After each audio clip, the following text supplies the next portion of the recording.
What if I told you that the most feared man in America died alone, confused, and fishing for imaginary schools of fish in his backyard pool? Tonight, you're about to hear the complete unfiltered story of Alphonse Gabriel Capone.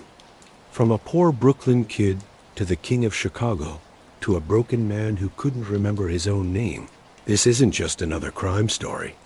This is the rise and fall of the American dream itself, told through the life of the man who represented both its promise and its curse.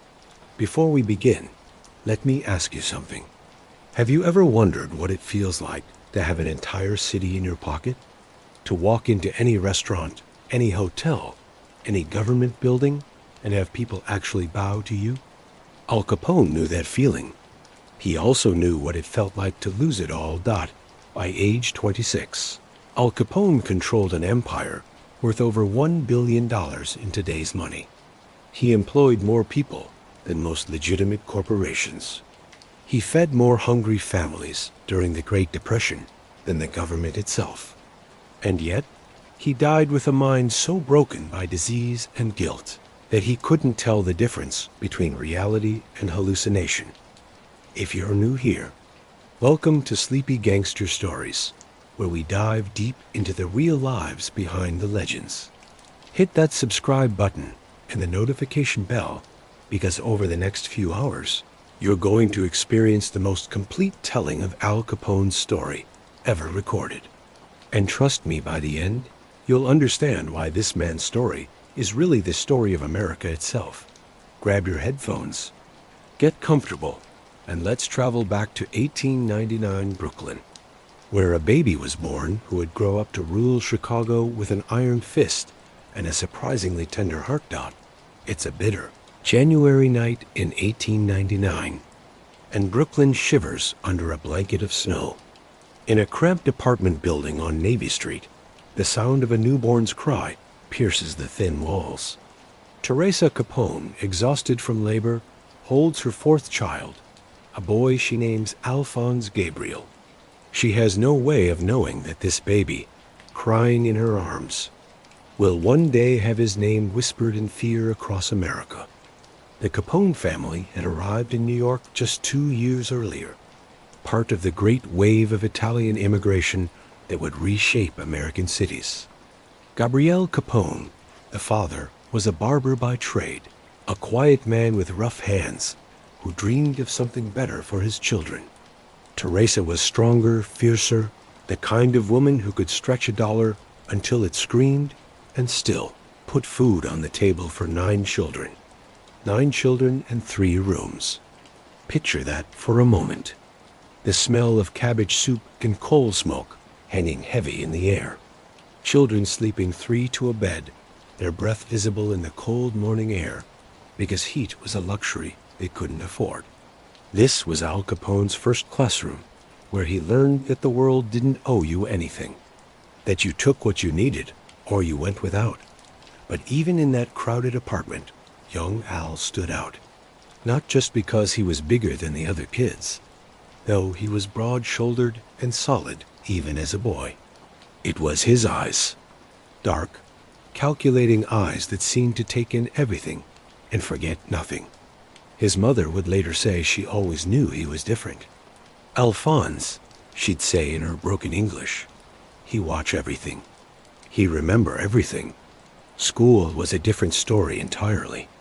Public School 7 on Adams Street was where Al Capone first learned that the world was divided into 2 types of people, those who had power and those who didn't. At 14, he was already bigger than most of his teachers, and his patience for sitting still and listening to lessons about American history was wearing thin. What did dead presidents matter when your stomach was empty and your shoes had holes? The incident that would define his teenage years happened on a cold February morning in 1914. Miss O'Hare, his mathematics teacher, was a thin woman with wire-rimmed glasses who believed that discipline could cure any student's problems. When Al failed to complete his homework for the 3rd time that week, she decided to make an example of him. "Mr. Capone," she announced to the class, Perhaps you'd like to explain to everyone why you think you're too good for schoolwork. Al looked up from his desk, those dark eyes meeting hers. Maybe because I already know everything I need to know. And what, pray tell, is that? That you can't teach me nothing about surviving. Miss O'Hare's face flushed red. She walked to his desk, ruler in hand, and brought it down hard across his knuckles. You will show respect in my classroom. What happened next would be talked about in the neighborhood for years. Al Capone, all 14 years old and 180 pounds of him, stood up slowly. He looked down at this woman who barely came up to his chest, and he spoke in a voice so quiet the class had to strain to hear him. Lady, he said, you just made the biggest mistake of your life. He didn't hit her. He didn't need to. He simply picked up his books, walked to the door, and never came back. That was the end of Al Capone's formal education and the beginning of his real learning. The streets of Brooklyn in 1914 were a different kind of classroom. Pool halls thick with cigarette smoke, where men in worn suits gathered around green felt tables and spoke in hushed tones about numbers and horses and which cop could be bought for the price of a good meal. This was where Al learned that money wasn't just currency. It was power, respect, and most importantly, survival. He started small, running errands for the older men, carrying messages he didn't read, delivering packages he didn't open. The pay was better than any legitimate job a 14-year-old dropout could find, and the work suited his personality. He was good at reading people, at knowing who to trust and who to watch. Most importantly, he was loyal, a quality that was worth more than gold in that world. It was in Adamo's barbershop that Al first met the man who would change his life. Johnny Torrio was small and neat, with a kind of quiet manner that made people lean in to hear what he had to say. He wore expensive suits and spoke softly, but there was something in his eyes that made grown men nervous. At 17, Al was working part-time in the barber shop, sweeping hair and keeping his ears open, when Torrio walked in for a shave. "You're Gabrielle's boy," Torrio said, settling into the chair. It wasn't a question. "Yes, sir. I hear you're smart. I hear you're reliable." Al kept sweeping, but he was listening with every fiber of his being.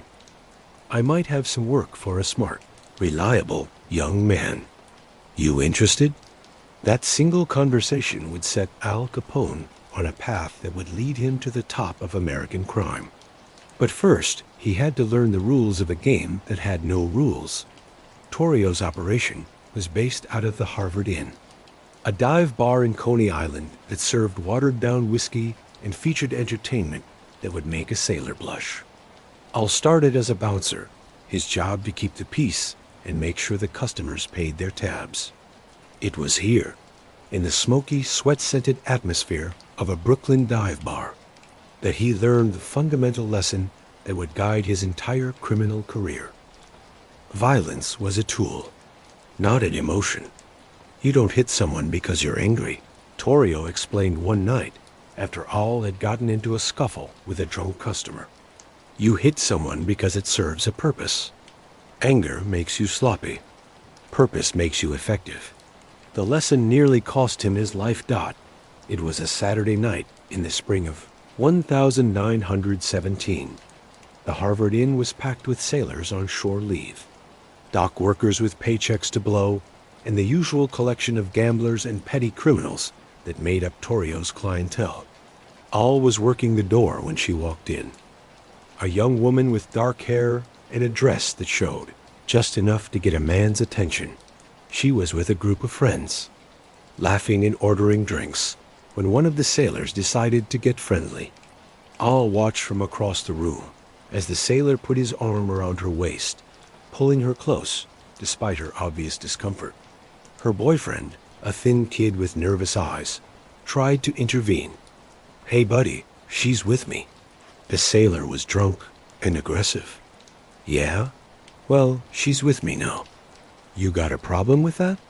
This was where Al should have walked over and quietly calmed the situation. Instead, he saw the girl struggling and something hot flared in his chest. He crossed the room in 3 long strides. "The lady doesn't want your attention," he said to the sailor Dot. The sailor turned, sizing up this broad-shouldered kid with dark eyes. "You got a nice rear end, honey, and I want to dance," he said to the girl. Ignoring Al completely, what happened next happened fast. Al grabbed the sailor by the shirt front and threw him toward the door. The sailor's friend, a skinny man with a knife, didn't hesitate. The blade caught Al across the left side of his face, opening up a gash from his ear to the corner of his mouth. Blood poured down Al's face, but he didn't go down. Instead, he picked up a bottle from the nearest table and brought it down on the knife wielder's head. The fight was over in seconds, but the scar would last forever. Dot, as he stood there, pressing a bar towel to his bleeding face, A learned 2 valuable lessons. First, chivalry could get you killed. Second, your reputation was worth more than a pretty face. From that night forward, everyone would know him as Scarface Al Capone, but he was still just a neighborhood tough with a nasty scar and a quick temper. What he didn't know was that Johnny Torrio had been watching him, evaluating him, and had already decided that this young man had the potential for something much bigger than bouncing. Drunks in a Coney Island dive bar. The call came. On a cold December morning in 1919, Al was living at home, helping his father in the barber shop and doing occasional work for Torrio when the phone rang. "Al, this is Johnny. I need you to come to Chicago. There's an opportunity here, something big. Pack your bags. You're leaving tonight." "Chicago? What's in Chicago?" "The future," Torrio said. "Your future." Al hung up the phone and stared at his reflection in the barbershop mirror. The scar was still angry and red, a permanent reminder of the night that had changed everything. He was 20 years old, married to a girl named May, who was pregnant with their first child, and he was about to make a decision that would change the course of American history.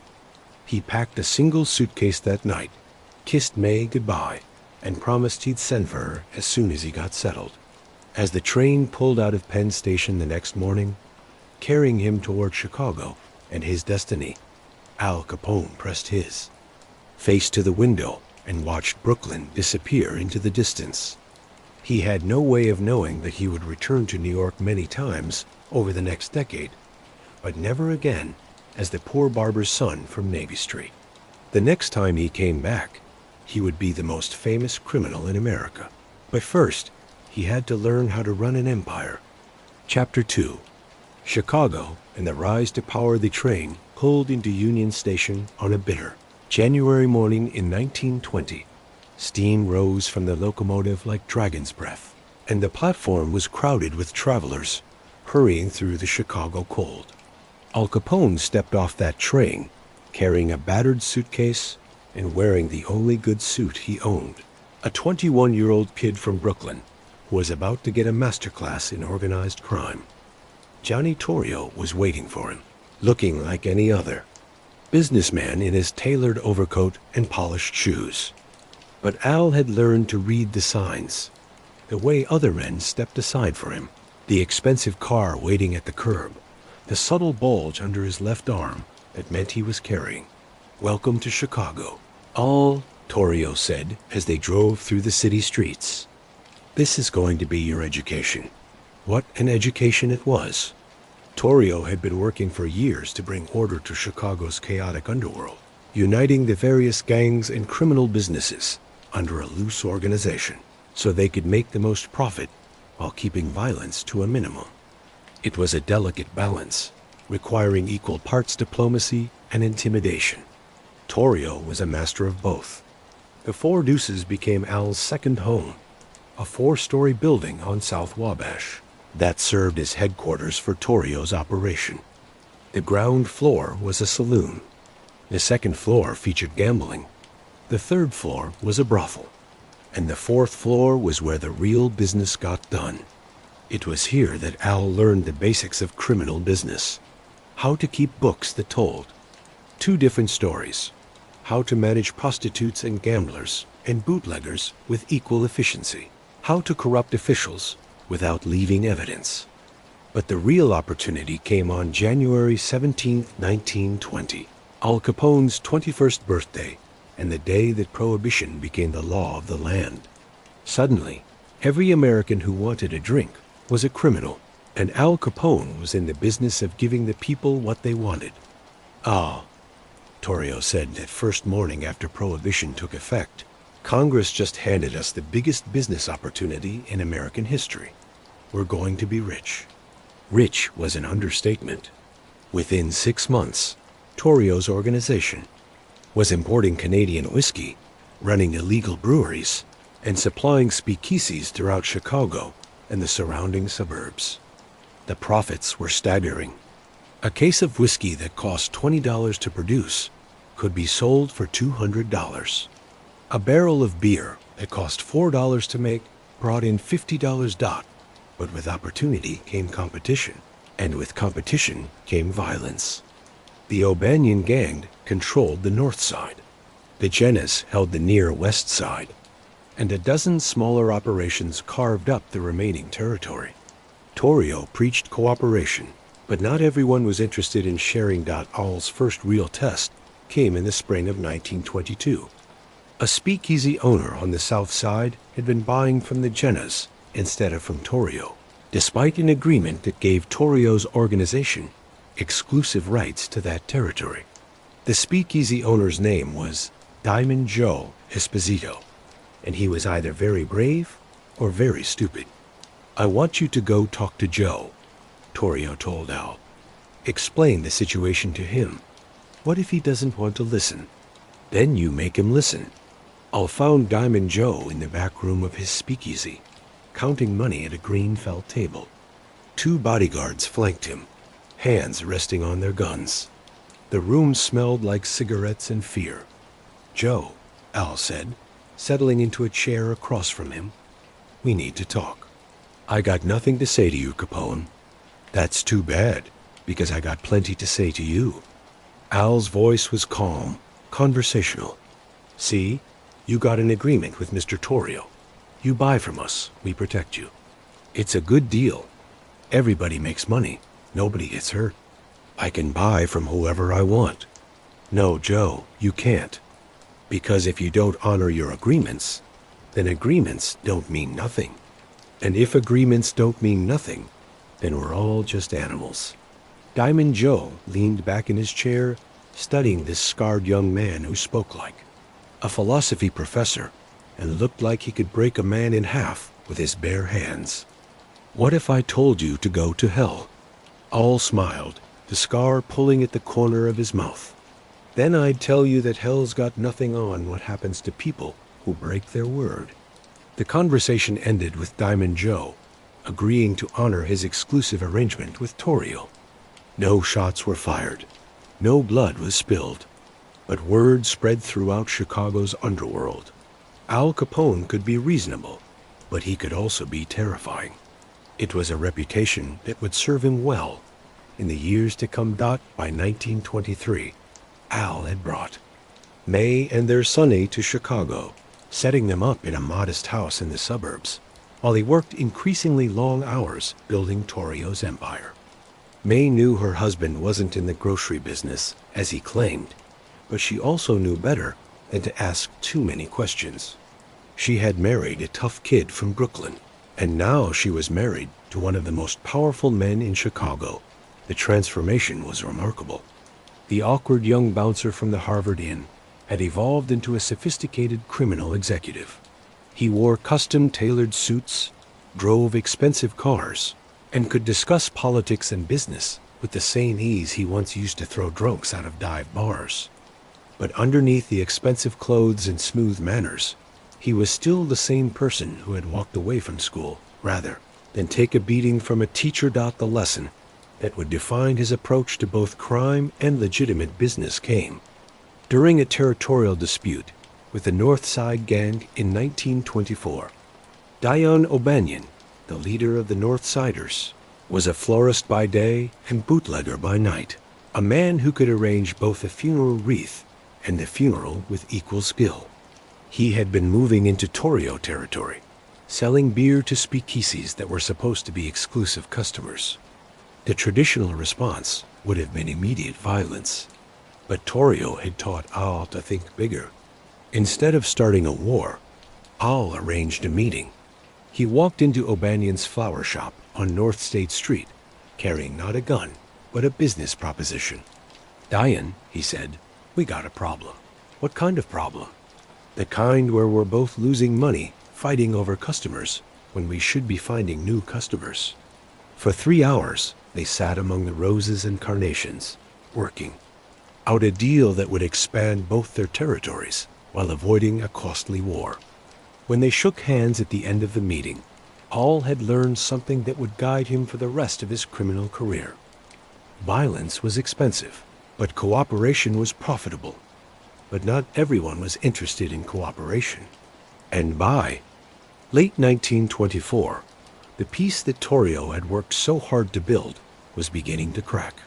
The Jennas were moving into Torrio territory. Smaller gangs were refusing to pay tribute. And even within Torrio's own organization, there were rumblings of discontent. The breaking point came on a snowy January morning in 1925. Torrio was returning from a shopping trip with his wife when 3 cars pulled up outside his apartment building. The men inside those cars had come to kill him, and they nearly succeeded. Al got the call at the Four Deuces. "Boss got hit," the voice on the phone said. "It's bad." Al found Torrio at the hospital, bandaged and pale but alive. 5 bullets had found their target, but Johnny Torrio was too tough to die easy. As Al sat beside his mentor's hospital bed, Torrio made a decision that would change everything. "I'm done, Al," he said. "This life, this business, I'm done. You just need time to heal up. We'll get the guys who did this and make them pay." Torrio shook his head. "No, I'm 53 years old. I got more money than I can spend, and I got a wife who deserves better than wondering if I'm coming home every night. It's yours now." "What's mine?" "All of it. The breweries, the speakeasies, the territory, the men, everything. You're the boss now." Al Capone stared at his mentor, trying to process what he was hearing. At 26 years old, he was about to inherit a criminal empire worth millions of dollars, with hundreds of employees and thousands of customers. He was about to become the most powerful criminal in America. "I don't know if I'm ready." "Nobody's ever ready," Torrio said. "But you're smart, you're tough, and most importantly, you understand that this is a business. Treat it like a business, and you'll be successful. Treat it like a war, and you'll be dead." That conversation took place on February 14th, 1925. Exactly 4 years later, Al Capone would order the most famous murder in American criminal history. But first, he had an empire to build. The transition of power was smooth and efficient. Torrio's lieutenants accepted Al's leadership without question, partly because they respected him, partly because they feared him, and partly because the money kept flowing. Within weeks, Al had moved the operations headquarters to the Hawthorne Hotel in Cicero, a suburb just outside Chicago, where the local government was completely under his control. From his suite at the Hawthorne, Al Capone began to build something that had never existed before in American crime: a truly modern criminal corporation. He employed accountants and lawyers, public relations specialists, and security experts. He paid salaries and offered benefits. He settled disputes through discussion rather than assassination, and he treated his business like what it was: the largest employer in Chicago. By the end of 1925, the Capone organization controlled over 600 speakeasies, employed more than 1,000 people, and generated annual revenues of over $60 million. Al Capone, the poor boy from Brooklyn, was now richer and more powerful than most legitimate businessmen. He owned judges and police chiefs, mayors and congressmen. He could shut down the city with a phone call or start a war with a nod of his head. But power, as Al would learn, was a dangerous thing to possess in America. The higher you climbed, the farther you had to fall. And there were already people working to bring him down. The blood was still fresh on the sidewalk, outside Johnny Torrio's apartment building, when Al Capone made his first decision as the new boss. Standing in the February cold, watching the crime scene photographers document the attempted assassination, he turned to Frank Nitti, his most trusted lieutenant. "Find out who did this," he said quietly. "But don't touch them." "Not yet." Nitti raised an eyebrow. The old Al Capone would have been loading guns and planning revenge within the hour. "Boss, Johnny taught me that revenge is a dish best served profitable," Al said, the scar on his face white in the winter light. "We're going to find out who ordered this hit, and then we're going to make them pay. But not with bullets. We're going to take their territory, their customers, and their money. By the time we're done, they'll wish they'd killed me instead." It was a masterful strategy, and it announced to Chicago's underworld that Al Capone wasn't just Johnny Torrio's muscle anymore. He was a thinking man's criminal, someone who understood that real power didn't come from the barrel of a gun. It came from the ability to make your enemies destroy themselves. The investigation didn't take long. The hit had been ordered by the Jennas, the powerful Sicilian family that controlled bootlegging on the near West Side. They had been unhappy under Torrio's leadership for years, and they saw his shooting as an opportunity to expand their territory. What they didn't count on was Al Capone's patience, instead of declaring war. Al began a campaign of economic warfare that was both brilliant and ruthless. He undercut the Jennas' prices, offering their customers better quality alcohol at lower costs. He bribed their suppliers, convincing Canadian whiskey runners to do business exclusively with the Capone organization. Most effectively, he spread rumors about the quality of Jenna products, suggesting that their bootleg whiskey was contaminated with wood alcohol that could blind or kill customers. Within 6 months, the Jenna operation was losing money and customers. Their speakeasy clients were switching to Capone suppliers. Their political protection was crumbling under financial pressure, and their own soldiers were beginning to question the leadership. When the violence finally came, it wasn't Al who started it. The Jennas, desperate and cornered, made the first move. The war lasted 3 weeks. When it was over, 4 of the 6 Jenna brothers were dead. Their territory belonged to Capone, and their remaining assets had been absorbed into his growing empire. Al hadn't fired a single shot, but he had engineered the destruction of his most dangerous rivals. That, he told May one evening as they sat in their new mansion in Cicero, is how you win a war without fighting a battle. May was beginning to understand that she had married someone extraordinary. The awkward young man from Brooklyn had transformed into a criminal mastermind who could outthink opponents twice his age.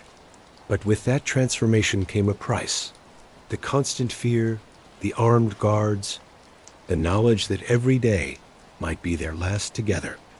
The Hawthorne Hotel became Al's fortress, a heavily guarded headquarters where he held court like a medieval king. The 8th floor was his private domain, featuring a suite of rooms that included his office, a conference room for meetings with his lieutenants, and living quarters for when business required him to stay overnight. The security was extraordinary. Bulletproof windows, reinforced doors, armed guards at every entrance, and escape routes that led to the hotel's basement and connecting buildings. But Al's real innovation wasn't in security. It was in organization. He divided Chicago into districts, each managed by a trusted lieutenant who reported directly to him. Each district had its own breweries, speakeasies, and gambling operations, but all profits flowed upward to the central organization. It was a corporate structure that would have impressed legitimate businessmen. and it generated revenues that exceeded those of most Fortune 500 companies. By the summer of 1926, Al Capone employed over 1,000 people directly, with thousands more depending on his organization for their livelihoods. Bartenders, waiters, musicians, security guards, accountants, lawyers, drivers, and mechanics. Entire neighborhoods depended on the Capone economy. He wasn't just a criminal anymore. He was a major employer, a significant economic force in a city that desperately needed both jobs and revenue. The transformation of Al's public image began during this period. Instead of hiding in the shadows like traditional criminals, he cultivated relationships with newspaper reporters, granting interviews and posing for photographs. He understood something that most criminals didn't. In America, celebrity was a form of protection.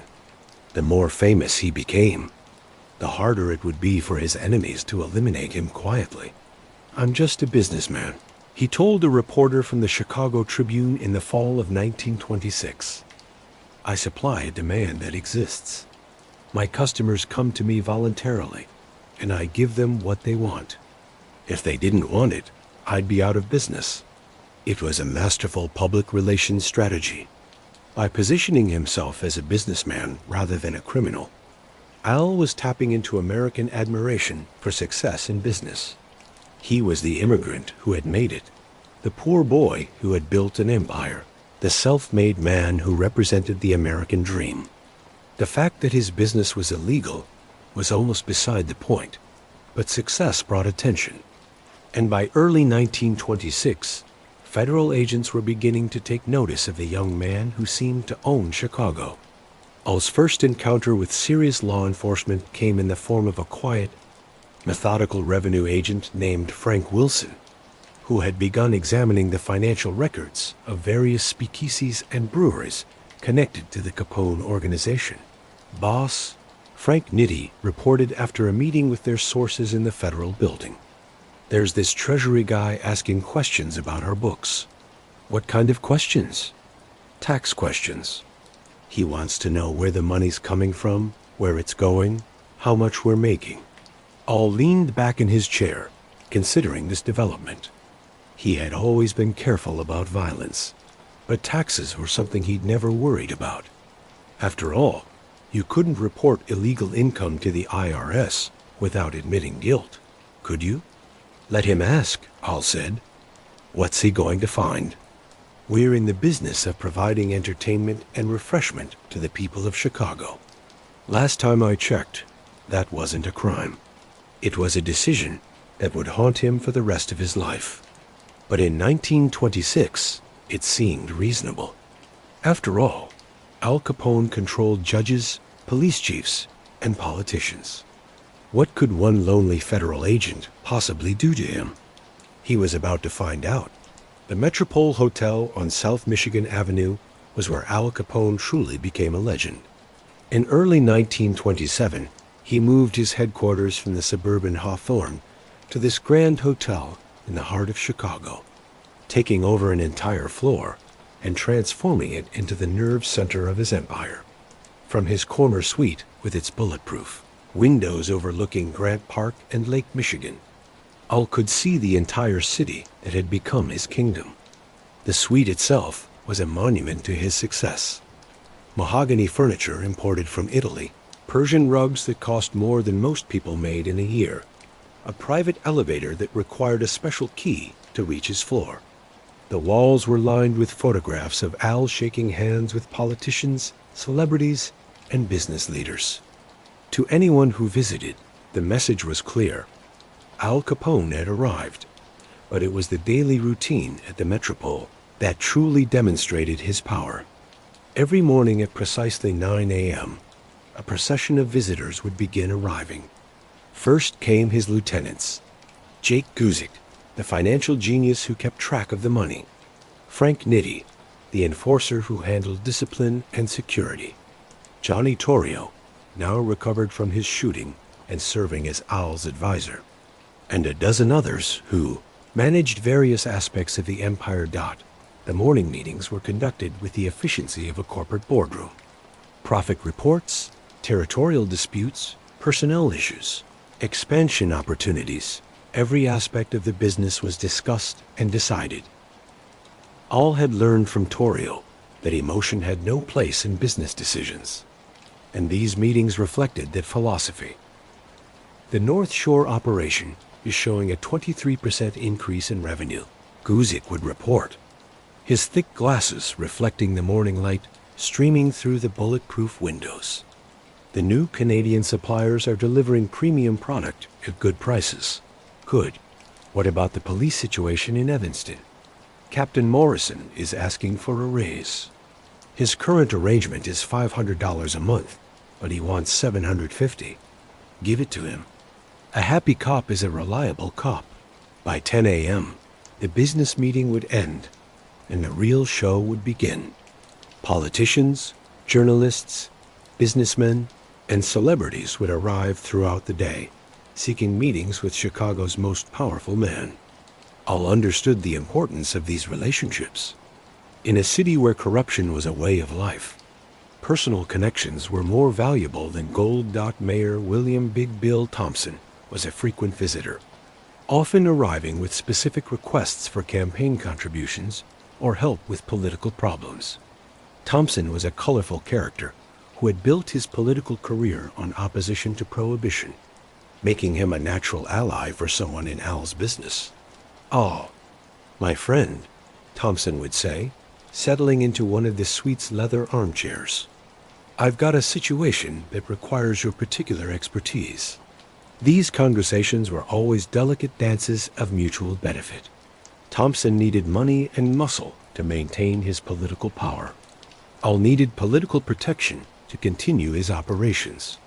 Both men understood that their relationship was purely transactional, but they maintained the fiction of friendship because it made the corruption more acceptable. The media relationships were even more important. Reporters from every major Chicago newspaper made regular visits to the Metropole, seeking quotes and photographs from the city's most famous resident. Al was always welcoming, understanding that positive press was worth more than any amount of violence when it came to maintaining his public image. Mr. Capone, a reporter from the Chicago Daily News, asked during a typical interview, "How do you respond to critics who call you a criminal?" "I'm a businessman," Al replied, his voice carrying the slight Brooklyn accent that he had never quite lost. "I provide services that people want. If I didn't provide them, someone else would. The only difference is that I do it better and more efficiently than anyone else. But your business is illegal." So was George Washington's when he decided to stop paying taxes to the British. Sometimes the law and what's right for people aren't the same thing. It was a masterful answer, patriotic, philosophical, and completely sidestepping the question of violence that surrounded his operations. The reporters ate it up, and the resulting articles portrayed Al as a roguish entrepreneur rather than a dangerous criminal. The celebrity relationships were perhaps the most important of all. All understood that in America, fame was its own form of currency, and he cultivated friendships with actors, athletes, and entertainers who could enhance his public image. When heavyweight champion Jack Dempsey visited Chicago, he made sure to stop by the Metropole for photographs. When movie stars came to town, they often found themselves invited to exclusive parties in Al's penthouse. These weren't just social occasions. They were strategic investments in his public image. Every photograph of Al shaking hands with a legitimate celebrity was worth a dozen denials from law enforcement officials. If these famous, respectable people were comfortable being seen with him, how bad could he really be? But the most important relationship in Al's life remained his family. May and Sonny lived in a mansion in Palm Island, Florida, far from the violence and chaos of Chicago. Al visited them regularly, always traveling with a small army of bodyguards. And these trips to Florida were the only times when he could truly relax. The Palm Island estate was Al's refuge from the pressures of running a criminal empire. The house sat on 14 acres of manicured grounds overlooking Biscayne Bay, with a private dock where Al kept his speedboat and a pool where he spent hours swimming and relaxing. It was here that he could be just a husband and father, playing with Sonny in the pool and walking hand in hand with May through the tropical gardens. "Sometimes I think about getting out," he told May during one of these visits in the summer of 1927. They were sitting on the terrace, watching the sun set over the water, and for a moment he looked like the young man she had married rather than the feared crime boss he had become. "What would you do?" "I don't know. Maybe move down here permanently. Buy a legitimate business, maybe a hotel or restaurant chain. We could have a normal life." May studied her husband's face, seeing the weariness behind his famous smile. "Would you be happy living a normal life?" Al was quiet for a long moment, considering the question. "I don't know," he said finally. "I've been in this life for so long. I'm not sure I remember how to be normal." It was a conversation they would have many times over the next few years as the pressures of Al's position continued to mount. But in 1927, those pressures still seemed manageable. He was at the height of his power, universally feared and respected, wealthy beyond imagination. The idea that it could all come crashing down seemed impossible. Back in Chicago, the empire continued to grow.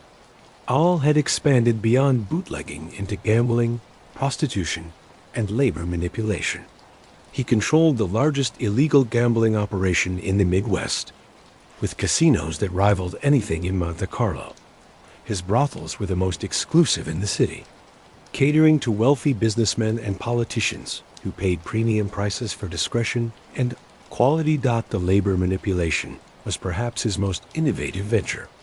Al had realized that Chicago's rapid industrial growth created opportunities for someone who could provide both labor peace and labor muscle. His organization began offering protection services to construction companies, promising that their projects would be completed on time and without labor problems. Companies that refused the service found themselves dealing with mysterious work slowdowns, equipment breakdowns, and worker unrest. "It's simple economics," Al explained to his lieutenants during one of their morning meetings. "These companies need to get their projects done on time. We provide a service that guarantees that happens. They pay us. We make sure their workers stay happy and productive. Everybody wins." The profits from these various businesses were staggering. By 1928, the Capone organization was generating over $100 million in annual revenue, more than many legitimate corporations. The money flowed through a complex network of front companies, shell corporations, and legitimate businesses that Al had purchased or created to launder his profits. Jake Guzik, Al's financial advisor, had created a system that would have impressed accountants at the largest banks. Money from bootlegging operations was invested in legitimate businesses, restaurants, construction companies, and real estate. Profits from gambling were used to purchase stocks and bonds. Revenues from prostitution funded political contributions and charitable donations. The key, Guzik explained to Al during one of their private financial meetings, is to make the dirty money indistinguishable from the clean money. By the time it's been through our system, even we can't tell the difference. This financial sophistication would eventually become Al's greatest weakness. Every transaction left a paper trail. Every bank deposit created a record. Every investment generated documentation that could be examined by determined investigators. Al thought he was protecting himself by legitimizing his money, but he was actually creating the evidence that would eventually destroy him. The warning signs were already appearing, though Al chose not to see them. Frank Wilson, the quiet Treasury agent, was methodically building a case against him, following the money trail through bank records and business documents. Elliot Ness, a young federal agent with a reputation for honesty, was assembling a team of investigators who couldn't be bought or intimidated. In Washington, federal officials were beginning to pressure local law enforcement to take action against Chicago's most famous criminal. But in 1928, these threats seemed distant and manageable. Al Capone was the king of Chicago, and kings didn't worry about the complaints of peasants. He controlled the police, the courts, and the politicians. He had more money than he could spend, and more power than most legitimate business leaders thought what he didn't have was time. Unknown to him, the golden years were almost over, and the events that would bring down his empire were already in motion. The first sign of trouble came on a cold February morning in 1929, when 7 men walked into a garage on North Clark Street, thinking they were about to conduct routine business. Instead, they were about to become the most famous murder victims in American history, and their deaths would mark the beginning of the end for Al Capone. February 13th, 1929. Snow was falling steadily on Chicago, covering the city in a blanket of white that made everything look clean and peaceful. In speakeasies across the city, jazz music played and illegal whiskey flowed, the sound of laughter mixing with the clink of glasses and the shuffle of dancing feet. It seemed like just another winter night in Al Capone's Chicago. But in a garage at 2122 North Clark Street, 7 men were preparing for what they thought would be a routine business meeting. They were members and associates of the North Side Gang, led by George "Bugs" Moran, Al Capone's most persistent rival. For months, tensions between the two organizations had been getting worse. Territorial disputes turning into shooting wars. Profits shrinking as violence increased. Not what these 7 men didn't know was that their meeting had been arranged not by a business partner, but by Al Capone himself. And instead of discussing shipments of Canadian whiskey, they were about to participate in the most infamous murder in American criminal history. The plan had been months in the making, a masterpiece of deception and misdirection that showcased Al's evolution from street tough to criminal mastermind. The target wasn't just Bugs Moran's organization. It was the very idea that anyone could challenge Al Capone's authority in Chicago. We're not just eliminating competition. Al had explained to his inner circle during one of their planning meetings at the Metropole. We're sending a message to every gang in the city. This is what happens to people who think they can take what belongs to us. The operation began with a phone call. One of Al's men, posing as a Canadian whiskey supplier, contacted Moran's organization with an offer too good to refuse: a truckload of premium liquor at below market prices. The delivery was scheduled for 10:30 a.m. on February 14th at the SMC Cartage building, a garage that Moran's gang used as a meeting place and storage facility. The location was perfect for Al's purposes, isolated, with limited escape routes, and far enough from Moran's usual hangouts that the North Side boss might let his guard down. The timing was equally strategic. Mid-morning, when the streets would be busy enough to mask the sound of gunfire, but not so crowded that witnesses would interfere. Al's team for the operation was carefully chosen. Jack McGurn, his most reliable killer, would supervise the operation but not participate directly. His job was to ensure everything went according to plan. The actual shooting would be done by men imported from out of town, professional killers who couldn't be traced back to the Capone organization. That the genius of the plan lay in its deception. Instead of simply shooting their enemies, Al's men would disguise themselves as police officers conducting a raid. The victims would be ordered to line up against the wall with their hands up, thinking they were being arrested. Only in the final moments would they realize what was really happening. February 14th dawned cold and gray, with fresh snow crunching under the feet of early commuters heading to work. At the Metropole, Al was already dressed and preparing for a trip to Florida, the perfect alibi for what was about to happen. He would be hundreds of miles away when the shooting started, meeting with prosecutors and law enforcement officials who could testify to his whereabouts. "Give my regards to Bugs," he told McGurn as he prepared to leave for the train station. "Tell him it's nothing personal. just business. At the SMC Cartage building, 7 men waited in the cold garage for a whiskey delivery that would never come. They were a mixed group, some hardened criminals, others just small-time operators trying to make a living in Prohibition era. Chicago. Frank Gusenberg and his brother Pete were experienced gunmen who had been involved in the gang wars for years. Al Weinschenk owned a speakeasy and was considered one of Moran's most trusted lieutenants. James Clark was Moran's brother-in-law, a mechanic who serviced the gang's vehicles. The most tragic figure was Dr. Reinhard Schwimmer, an eye doctor who had no business being in a garage with gangsters. Schwimmer was fascinated by the criminal underworld, a middle-class professional who liked to associate with dangerous men.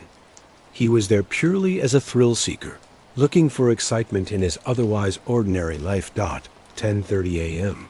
A black Cadillac pulled up outside the garage. 4 men got out, 2 dressed as uniformed police officers, 2 wearing plain clothes but carrying police badges.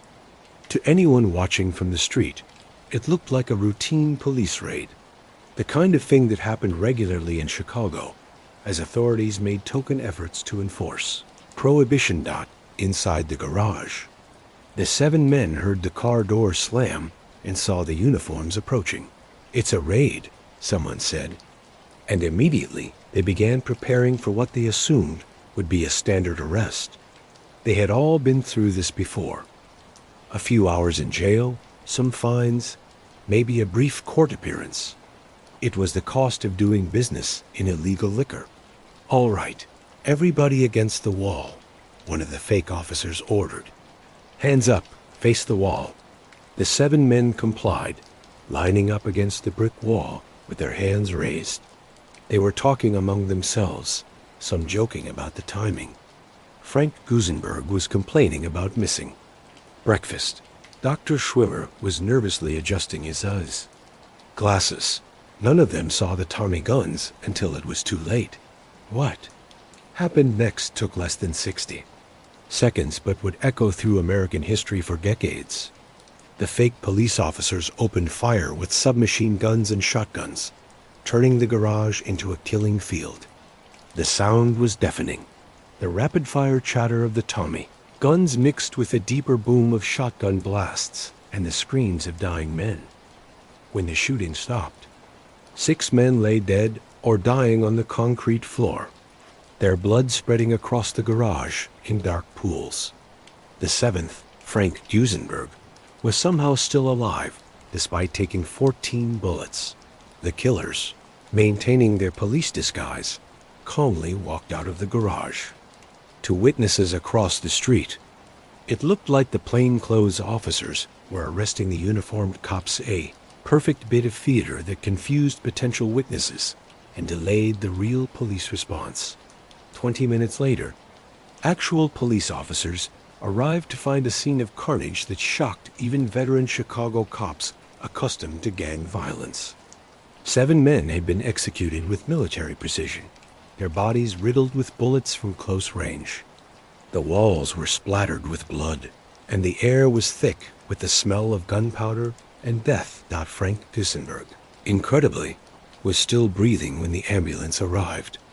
As paramedics worked to stabilize him, Detective Sergeant William Sweeney leaned down to ask the dying man who had shot him. "Nobody." Gusenberg gasped through bloody lips. "Nobody shot me." Even facing death, he maintained the code of silence that governed Chicago's criminal underworld. He died 3 hours later without revealing the identity of his killers. The news of the St. Valentine's Day Massacre, as the newspapers immediately dubbed it, spread across America like wildfire. This wasn't just another gang shooting. It was something unprecedented in American crime. A mass execution carried out with military precision and theatrical flair. The photographs of the bloody garage appeared on front pages from New York to Los Angeles, and the story dominated radio broadcasts and newsreels. But the most significant reaction came from Washington, where federal officials realized that Chicago's gang violence had crossed a line that couldn't be ignored. The massacre wasn't just local crime. It was a national embarrassment. Evidence that criminals had become more powerful than law enforcement in America's second-largest city. Al Capone, reading about the massacre in a Miami newspaper while meeting with federal prosecutors, expressed shock and outrage. "It's terrible, just terrible," he told reporters. "These gang wars have got to stop. Somebody needs to bring law and order to Chicago." His alibi was perfect. Dozens of witnesses could place him in Miami at the time of the shooting, including law enforcement officials who had been meeting with him about unrelated matters. Legally, there was no way to connect him to the massacre, but everyone knew who was responsible. The precision of the operation, the theatrical elements, the strategic targeting of Moran's key lieutenants, it all bore Al Capone's signature. The massacre had achieved its intended purpose of eliminating rival leadership and sending a message to other gangs. But it had also accomplished something Al hadn't intended. It had made him the most famous criminal in America. And fame, as he would soon learn, was a double-edged sword. The public reaction was swift and decisive. Americans had been willing to tolerate bootleggers and speakeasy operators after all. They were just providing illegal alcohol that most people wanted anyway.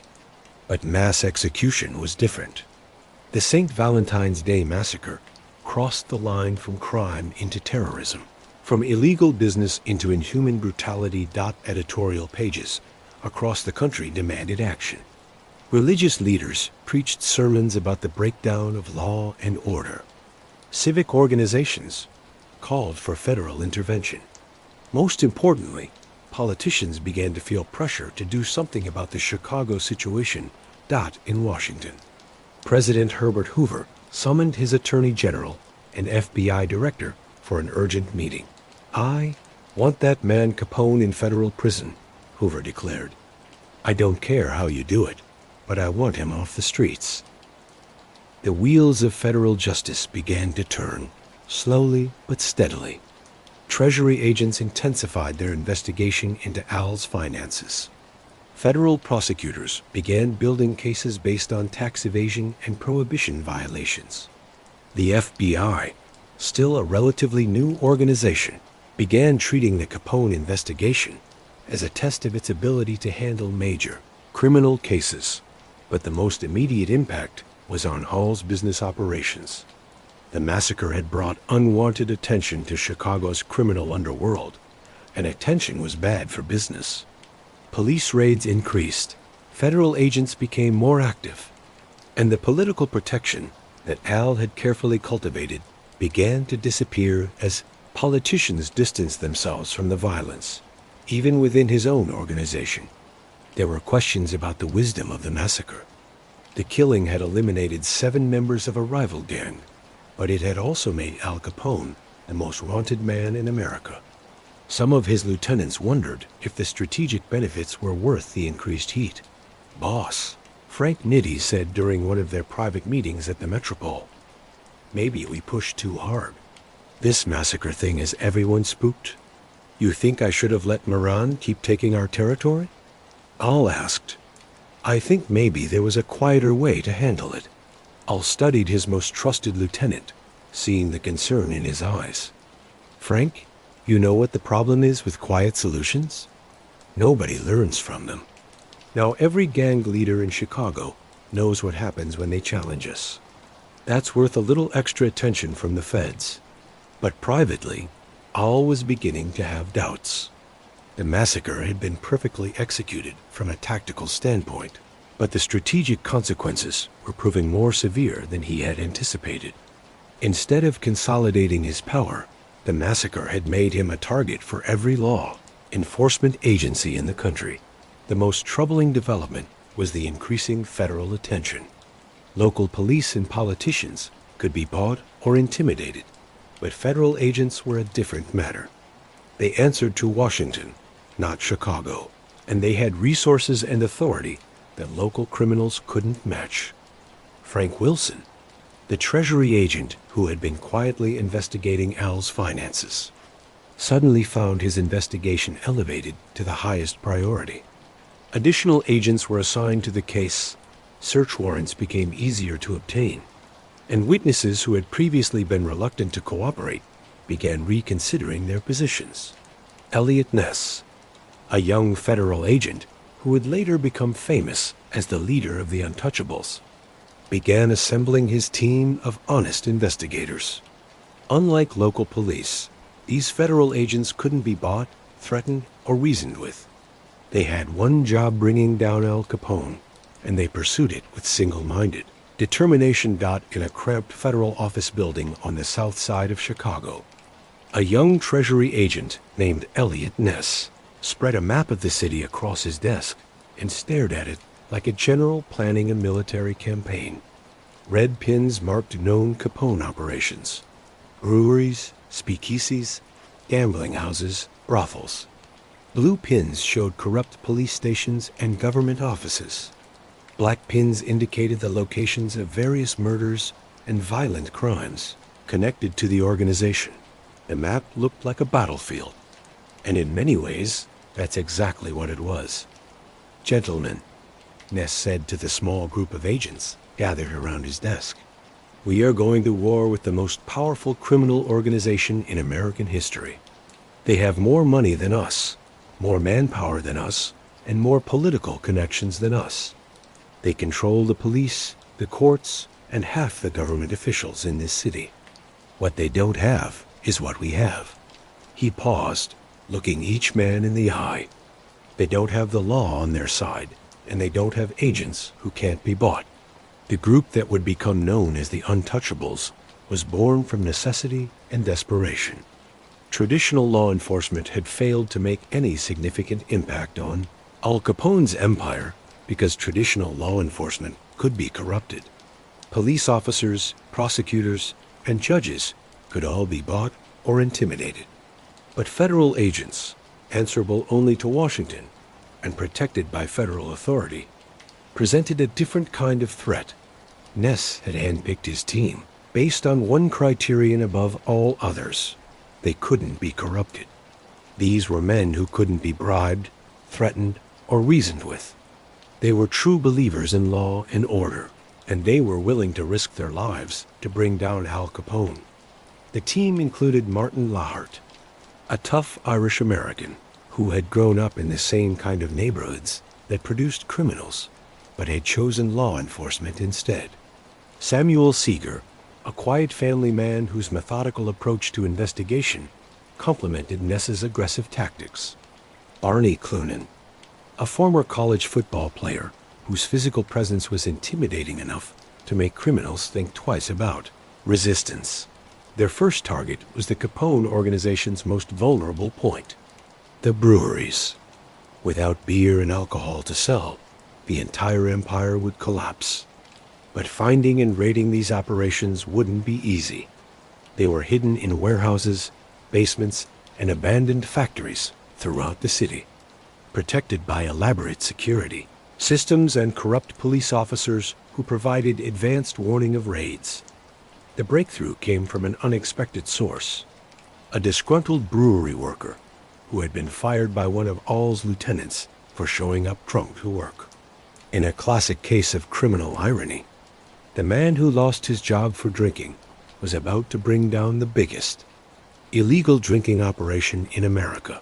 "There's a brewery on the south side," the man told Ness during a secret meeting in Grant Park. "Big operation. Maybe 50,000 gallons a week. They got guards, but nothing your boys can't handle." The information checked out. Surveillance confirmed trucks coming and going at odd hours, the smell of fermenting mash in the air, and the kind of security that only made sense if you were protecting something valuable and illegal. The raid on the South Wabash Brewery became a model for all the operations that followed. Instead of giving advance notice to local police, who would inevitably warn the criminals, Ness and his men struck without warning. They used axes and sledgehammers to destroy the brewing equipment, dumped thousands of gallons of beer into the sewers, and arrested everyone they found on the premises. The psychological impact was as important as the financial damage. For the first time in years, Al Capone's organization had been hit hard without advance warning. Word spread through Chicago's underworld that there were federal agents who couldn't be bought, threatened, or reasoned with. Al's reaction was swift and predictable. Within hours of the raid, offers of money began reaching Ness and his team. A suitcase containing $50,000 in cash was left on Ness's doorstep with a note, a gift from friends who appreciate your hard work. When bribery failed, threats followed. Anonymous phone calls warned the agents to back off or face the consequences.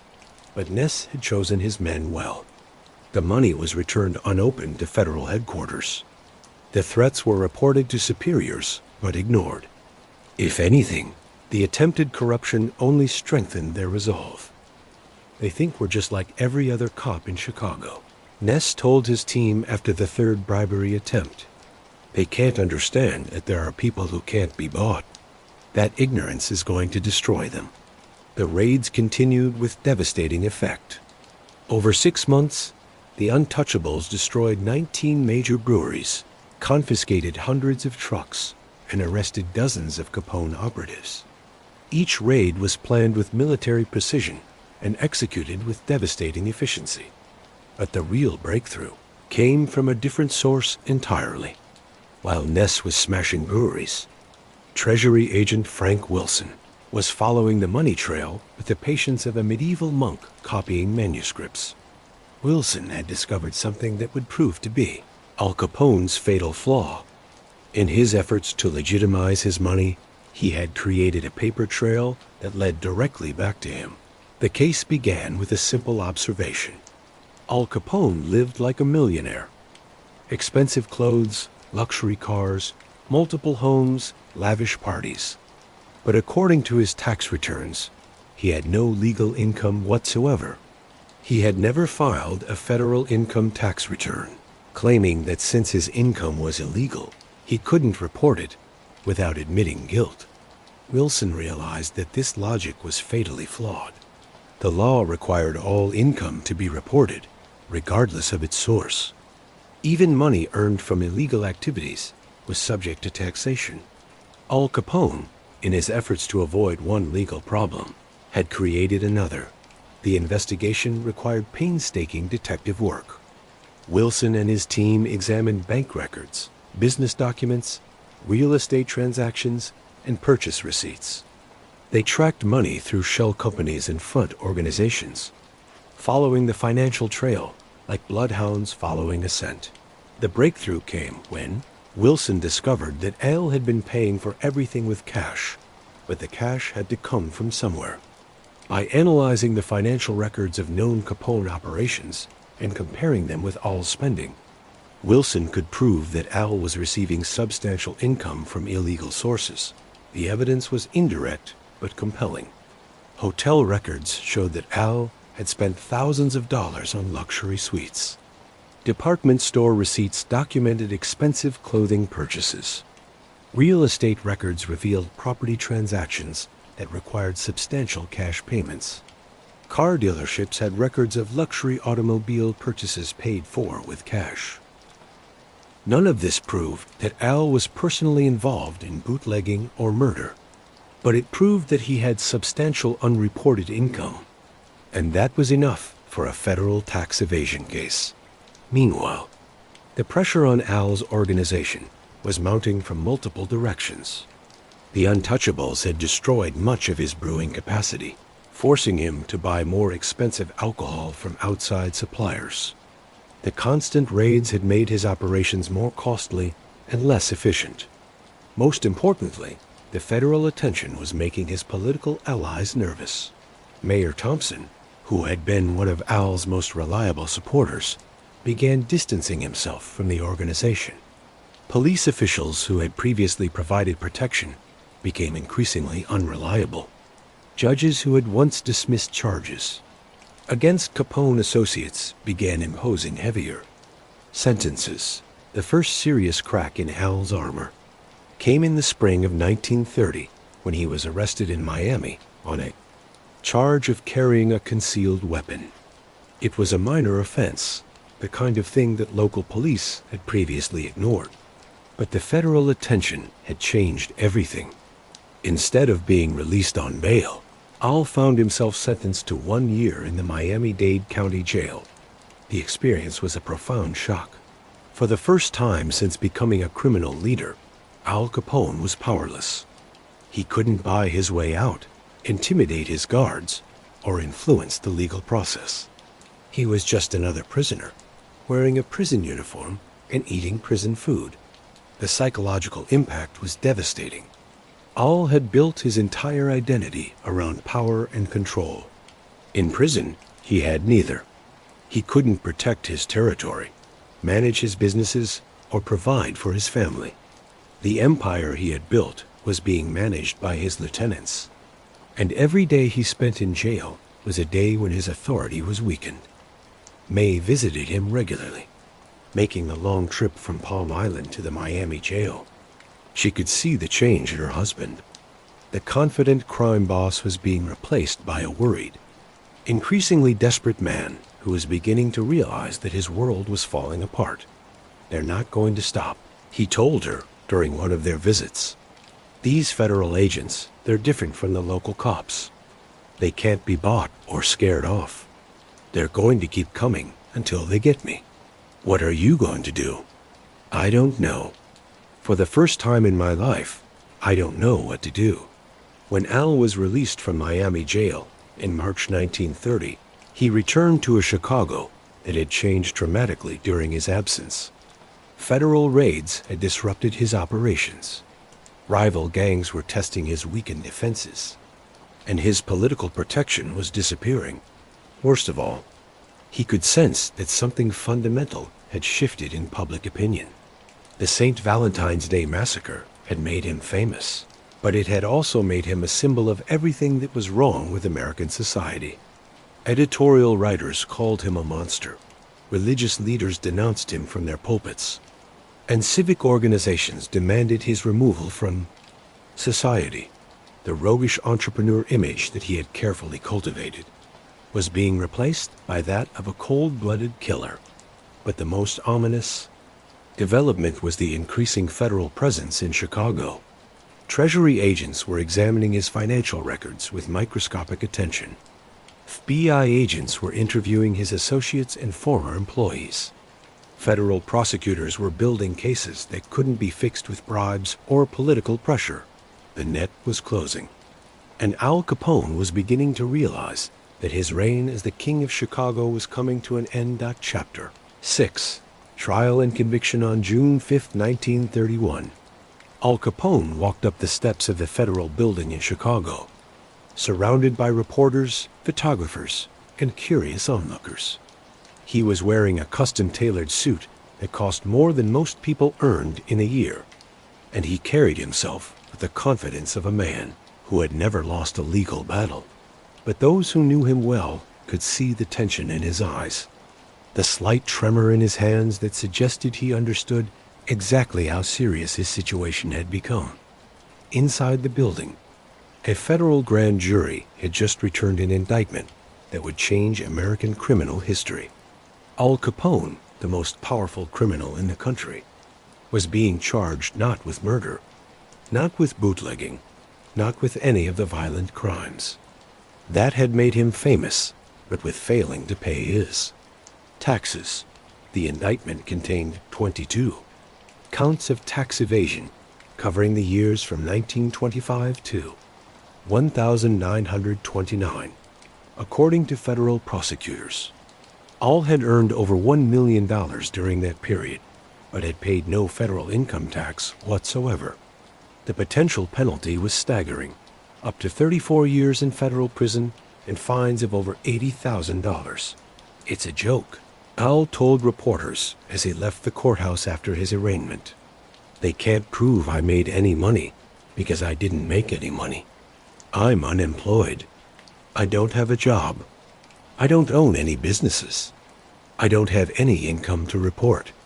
But behind his confident public statements, Al was deeply worried. His lawyers had warned him that the federal case was unlike anything he had faced before. Local prosecutors could be bought or intimidated, but federal prosecutors answered only to Washington.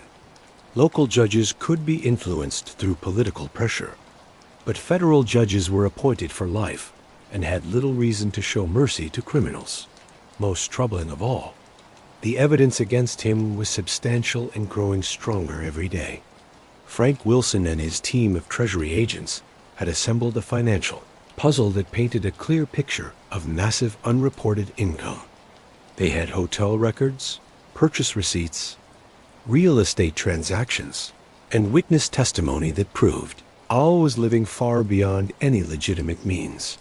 The prosecution team was led by George E. Q. Johnson, the U.S. Attorney for the Northern District of Illinois. Johnson was a career prosecutor who had built his reputation on corruption cases, and he understood that the Capone trial would define his legacy. He assembled a team of the best federal prosecutors available, men who couldn't be bought, threatened, or intimidated. Al's defense team was equally impressive. He hired the most expensive criminal lawyers in Chicago, men who specialized in defending wealthy clients against federal charges. But they faced a problem that money couldn't solve. The evidence against their client was overwhelming, and the legal precedent was clear. Income from illegal sources was still taxable income, and failure to report it was a federal crime. As the trial date approached, Al made increasingly desperate attempts to avoid conviction. Through intermediaries, he offered to pay back taxes plus interest and penalties if the charges were dropped. When that was rejected, he proposed pleading guilty to lesser charges in exchange for a reduced sentence. The negotiations continued for months, with both sides trying to reach a plea agreement that would avoid a lengthy and expensive trial. Al's lawyers argued that a plea deal would save the government time and money while guaranteeing a conviction. The prosecutors insisted that anything less than substantial prison time would be seen as a victory for organized crime. Finally, in June 1931, a deal was reached. Al would plead guilty to tax evasion and contempt of court charges in exchange for a recommendation of 2.5 years in federal prison. It seemed like a reasonable compromise. Al would avoid the risk of a much longer sentence, and the government would secure a guaranteed conviction of America's most famous criminal. Judge James Herbert Wilkerson had other ideas. When Al appeared in court on June 16, 1931, to enter his guilty plea, Judge Wilkerson stunned everyone by rejecting the plea agreement. In a stern voice that echoed through the packed courtroom, he explained that judges, not prosecutors, determined sentences, and he was not bound by any deal between the government and the defendant. The parties to a criminal case may not stipulate as to the sentence to be imposed, Wilkerson declared. That is a judicial function. I will not be bound by any agreement between the prosecution and defense regarding punishment. Al's lawyers immediately huddled with their client, whispering urgently about their options. They could proceed with the guilty plea and hope for mercy from the judge, or they could withdraw the plea and take their chances at trial. After a brief consultation, Al made his decision. "Your Honor," his lead attorney announced, "we wish to withdraw the guilty plea and enter a plea of not guilty." The courtroom erupted in whispers and camera flashes. The trial of the century was about to begin. Jury selection took 2 weeks as both sides carefully examined potential jurors for any connections to organized crime or law enforcement. The prosecution wanted citizens who would be outraged by tax evasion, while the defense sought jurors who might be sympathetic to a working-class Italian immigrant who had made good in America. The final jury consisted of 12 middle-class Chicagoans, small business owners, clerks, and skilled workers who understood the value of hard work and honest living. They looked at Al Capone with curiosity rather than fear, seeing not the legendary crime boss, but a well-dressed defendant who claimed to be unemployed. The prosecution's opening statement was delivered by Assistant U.S. Attorney Dwight Green, who would later become governor of Illinois. Green painted a picture of massive tax evasion by a man who lived like a millionaire while claiming to have no income. Gentlemen of the jury, Green said, pacing in front of the jury box, the government will prove that the defendant, Al Capone, lived in luxury during the years 1925 through 1929. He spent money like water on expensive clothes, luxury cars, grand homes, and lavish entertainment. He gambled thousands of dollars on horse races and spent freely on jewelry and gifts. Yet during this same period, he filed no tax returns and paid no income tax to the federal government. Green's presentation was methodical and devastating. He showed the jury evidence of Al's spending, receipts from luxury hotels, records of expensive purchases, photographs of his lavish lifestyle. The message was clear.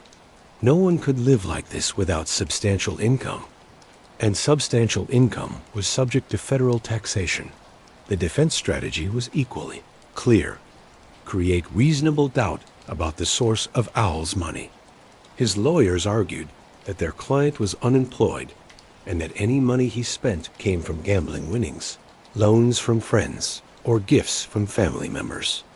None of these sources, they claimed, constituted taxable income. My client is guilty of nothing more than being generous with his money and careless with his record-keeping, defense attorney Michael Iron told the jury. He may have lived well, but living well is not a crime. The government must prove beyond a reasonable doubt that Mr. Capone had substantial income from illegal sources, and they simply cannot do that. But the prosecution had done its homework. Frank Wilson and his team had assembled a financial case that was virtually airtight. They presented evidence of Al's gambling losses, which proved he had substantial income to lose. They showed records of his spending, which far exceeded any possible legitimate income. Most damaging of all, they presented testimony from associates who admitted that Al was the undisputed leader of a massive criminal organization. The most traumatic moment of the trial came when the prosecution called Leslie Liu Shumway, a former bookkeeper for the Capone organization. Shumway had been granted immunity in exchange for his testimony, and he provided devastating insider information about the operation's finances. Kept the books for Mr. Capone's gambling operations, Shumway testified, avoiding eye contact with his former boss. In 1927 alone, the profits from gambling exceeded $500,000. Mr. Capone received 50% of all profits. The defense's cross-examination was aggressive but unsuccessful. They tried to portray Shumway as an unreliable witness who was testifying to save himself from prosecution. But his records were detailed and convincing. Other witnesses followed, each adding pieces to the prosecution's puzzle. A hotel clerk testified about Al's expensive suite rentals. A car dealer described luxury automobile purchases paid for with cash. A tailor detailed the cost of Al's custom-made clothing. But perhaps the most effective witness was Frank Wilson himself. The Treasury agent took the stand and methodically walked the jury through his investigation, explaining how he had tracked Al's income and spending through careful analysis of financial records. Based on my investigation, Wilson testified, I estimate that the defendant had a minimum income of $1,038,654 during the years 1926 and 1927 alone. None of this income was reported to the Internal Revenue Service. The defense called few witnesses, focusing instead on attacking the government's evidence and arguing that the prosecution had failed to prove their case beyond a reasonable doubt. They brought in character witnesses who testified about Al's generosity to charity and his devotion to his family. They presented gambling experts who argued that Al's lifestyle could be supported by winnings from horse racing and card games. The most anticipated moment of the trial was whether Al would testify in his own defense. For days, speculation swirled about whether the famous crime boss would take the stand to deny the charges against him. In the end, Al's lawyers decided the risk was too great. On the witness stand, he would be subject to aggressive cross-examination about his criminal activities, and any lies he told could result in additional perjury charges. The decision not to testify was probably wise, but it left the jury with only the prosecution's version of events. The closing arguments were passionate and emotional. The prosecution argued that no one was above the law, that even the most powerful criminal in America must pay his taxes like every other citizen. The defense maintained that their client was being persecuted because of his reputation, that the government was asking the jury to convict based on suspicion rather than proof.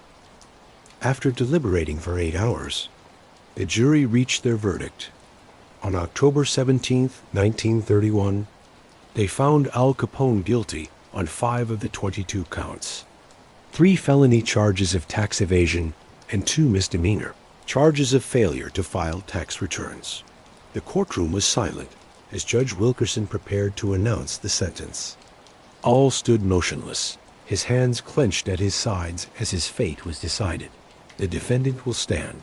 Judge Wilkerson commanded. Al rose to his feet, his face pale but composed. Al Capone, the judge continued, you have been found guilty of evading federal income taxes. The court sentences you to 11 years in federal prison, fines of $50,000, plus court costs of $7,692, and 2 years of probation following your release from prison. The sentence was longer than anyone had expected, longer than many murderers received, longer than most violent criminals served. Al Capone, who had never been convicted of a violent crime, was going to spend more than a decade in federal prison for failing to file tax returns. As he was led away in handcuffs, Al looked back at May, who was sitting in the front row with tears streaming down her face. For the first time since his arrest, the King of Chicago looked like what he really was, a 40-year-old man who was about to lose everything he had worked for. The trial of Al Capone was over, but his punishment was just beginning. The most powerful criminal in America was about to discover what powerlessness really meant. May 4th, 1932, the gates of Atlanta Federal Penitentiary clanged shut behind Al Capone with a sound of such finality that it seemed to echo not just through the prison yard, but through his entire life. The man who had once controlled Chicago, who had commanded armies of criminals and counted politicians among his closest friends, was now prisoner number 40,886. The transformation was immediate and brutal. Gone were the custom-tailored suits, replaced by rough prison gray. Gone were the luxury hotels and expensive restaurants, replaced by a 6-by-8-foot cell and cafeteria food. Gone was the deference and fear that had marked every interaction for the past decade, replaced by the casual indifference of guards who had seen thousands of tough guys broken by the federal prison system. Atlanta was no country club prison. Built in 1902, it was designed to house the federal government's most dangerous criminals in conditions that emphasized punishment over rehabilitation. The walls were 30 feet high and topped with razor wire. Guard towers provided overlapping fields of fire across the exercise yard. The cells were cramped and poorly ventilated, and the summer heat in Georgia made them feel like ovens. Al's first night in prison was a revelation. Lying on the thin mattress in his narrow cell, listening to the sounds of men coughing, snoring, and occasionally crying in the darkness, he began to understand what he had lost. For the past 12 years, he had been Al Capone, the most famous criminal in America. Now he was just another prisoner, and fame meant nothing behind these walls. But Al was not just any prisoner, and his fellow inmates knew it. Word of his arrival had spread through the prison like wildfire, and by morning, every convict in Atlanta knew that Scarface Al Capone was among them. Some were impressed, others were hostile, but all were curious about the legendary crime boss who had fallen so far. The prison hierarchy was different from the criminal world Al was used to. Here, respect wasn't based on wealth or political connections, but on toughness, cunning, and the ability to survive in a world where violence was always just below the surface. Al had to prove himself all over again, and some of the inmates were eager to test the famous gangster's reputation. The first challenge came during his second week in Atlanta. Al was in the prison library, trying to read a newspaper, when a large man named George Malloy approached him. Malloy was serving 20 years for armed robbery, and he had a reputation as the prison's unofficial heavyweight champion. "So you're the famous Al Capone," Malloy said, loud enough for other inmates to hear. "You don't look so tough to me." The library fell silent. Other prisoners stopped what they were doing, sensing the potential for violence. This was a test that Al couldn't avoid, and everyone knew it. Al slowly folded his newspaper and looked up at Malloy. "I'm not looking for trouble," he said quietly. "I'm just trying to read. Maybe I think you should find somewhere else to read." Al stood up, and for a moment, the two men faced each other in the prison library. Malloy was bigger and younger, but Al had been fighting since he was a teenager in Brooklyn. More importantly, he understood that backing down now would mark him as weak for the rest of his sentence. "Friend," Al said, his voice carrying the authority that had once commanded a criminal empire, "you got two choices. You can walk away and we'll forget this happened, or you can find out why they call me Scarface." The confrontation lasted less than 30 seconds, but it established Al's reputation in Atlanta. Malloy, faced with the cold confidence in Al's eyes, decided that testing the famous gangster wasn't worth the risk. He walked away, and word spread through the prison that Al Capone could still handle himself when necessary. But physical confrontations were only part of Al's challenge in Atlanta. The greater struggle was psychological, adjusting to a world where he had no power, no influence, and no control over his daily life. Every aspect of his existence was regulated by prison rules and guard schedules. He ate when they told him to eat, slept when they told him to sleep, and worked when they told him to work. His work assignment was in the prison shoe shop, where he spent 8 hours a day repairing boots and shoes for other inmates. It was mindless, repetitive labor that gave him too much time to think about what he had lost. The man who had once made decisions involving millions of dollars was now focused on whether he could repair a torn sole or replace a worn heel. Mail call became the highlight of Al's day. Letters from May arrived regularly, filled with news about Sunny and life in Palm Island. She wrote about the weather, about their friends, about small domestic details that seemed impossibly distant from his current reality. But she never complained about the hardship his imprisonment had brought to their family, never suggested that he deserved his fate. "My dearest Al," one letter read, "Sonny is doing well in school and asks about you every day. I tell him his daddy is away on business and will be home soon. He's growing so fast. I wish you could see him. He has your eyes and your stubborn streak. The house is quiet without you, but we're managing. Stay strong, my love. This will pass." Reading these letters, Al would often break down. The tough guy who had faced down rival gangsters and federal agents would sit on his narrow prison bunk and cry like a child. He was missing his son's childhood, missing the chance to be a husband to May, missing everything that had given his life meaning, beyond the pursuit of money and power. But perhaps the most difficult aspect of his imprisonment was the gradual realization that his empire was crumbling without him. News from Chicago arrived through letters and occasional newspaper articles, and the picture they painted was devastating. Without Al's leadership, the Capone organization was fragmenting. His lieutenants were fighting among themselves.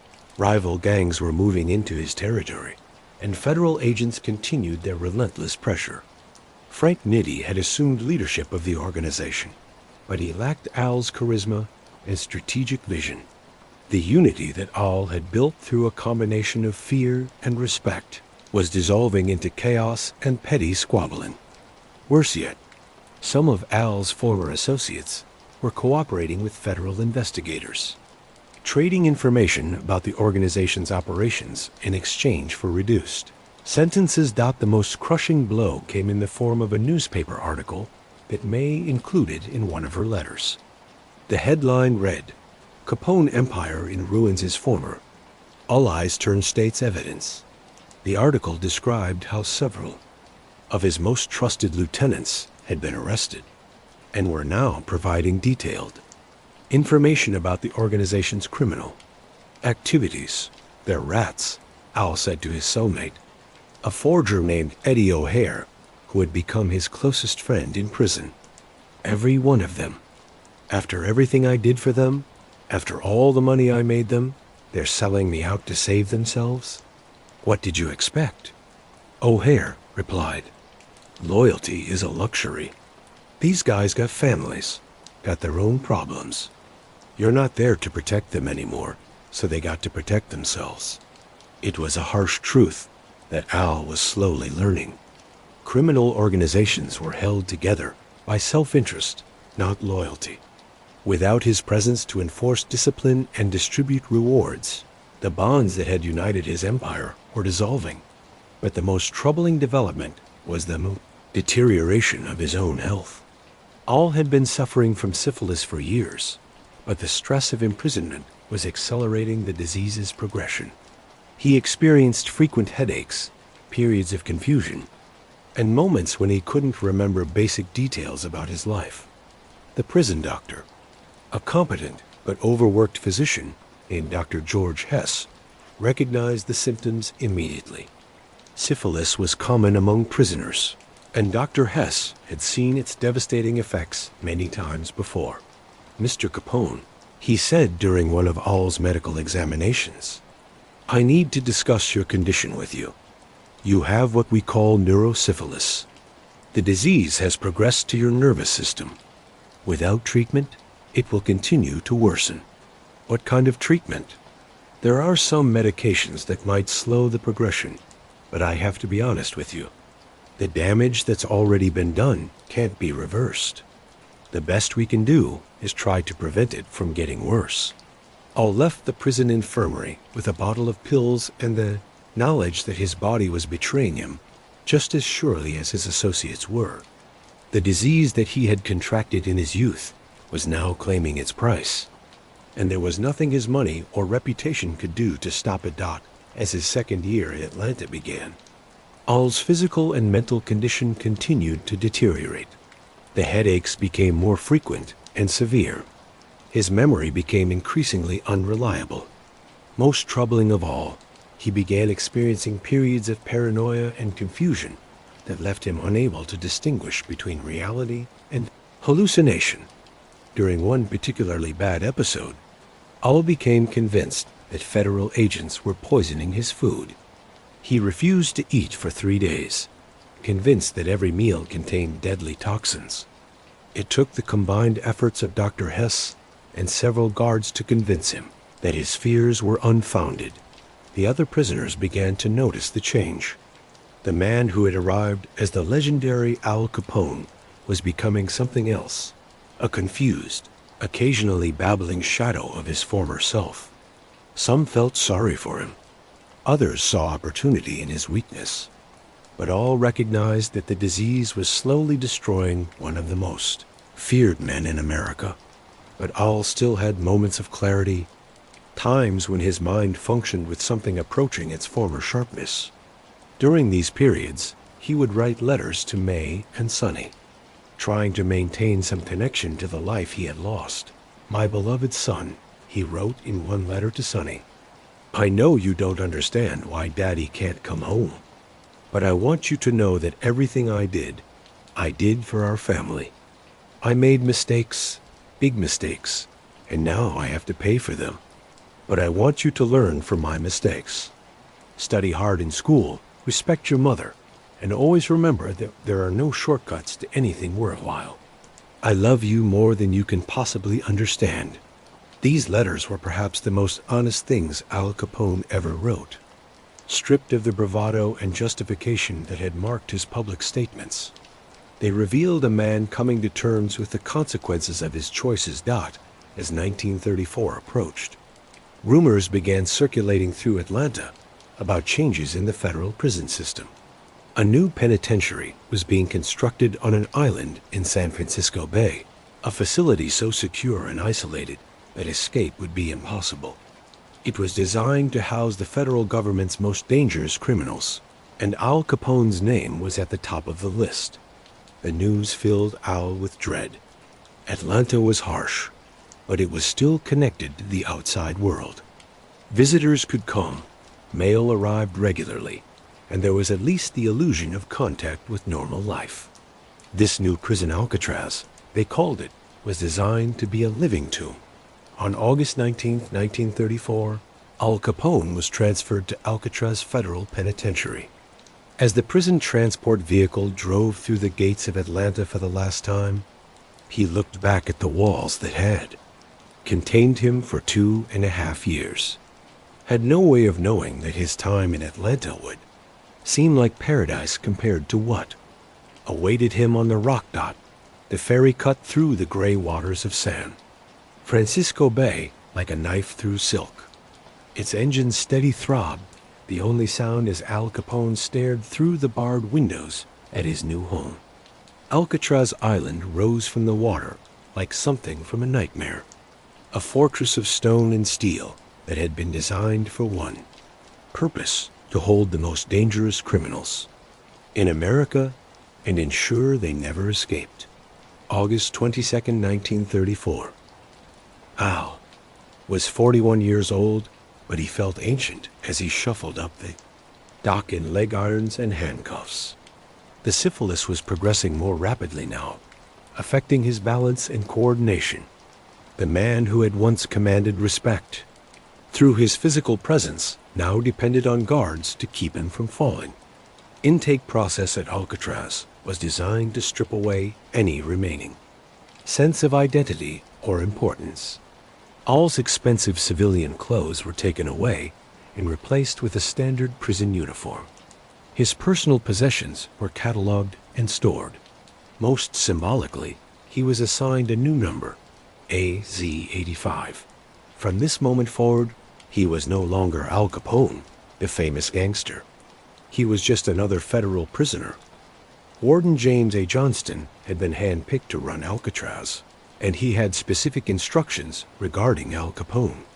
There were to be no special privileges, no celebrity treatment, no acknowledgement of his former status. He was to be treated exactly like every other prisoner, despite the fact that his presence on the rock had attracted worldwide media attention. Capone, Johnston said during Al's first meeting with the warden, "I want to be clear about something. Your reputation means nothing here. Your money means nothing here. Your connections mean nothing here. You're just another prisoner, and you'll be treated as such. Follow the rules, and you'll have no problems. Break them, and you'll discover that Alcatraz has ways of dealing with troublemakers." Al's cell was on the second tier of B block, a 6 by 9 foot concrete box that would be his home for the foreseeable future. The cell contained a cot, a small table, a toilet, and nothing else. No radio, no photographs, no personal possessions beyond the most basic necessities. The silence was overwhelming. Alcatraz had a strict no-talking rule during most hours, and violators were punished with solitary confinement, but it was the isolation that was most devastating. Unlike Atlanta, where prisoners could receive regular visitors and maintain some contact with the outside world, Alcatraz was designed to cut inmates off from normal human interaction. Visits were limited to 1 per month and were conducted under strict supervision. Mail was heavily censored, with many letters rejected for containing unauthorized information. May made the long journey from Miami to San Francisco every month, but these visits were torture for both of them.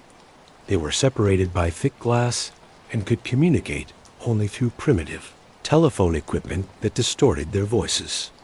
Touch was impossible. They couldn't hold hands, embrace, or share any physical contact. "How's Sonny?" Al would ask during every visit, the same question that had become his primary connection to the outside world.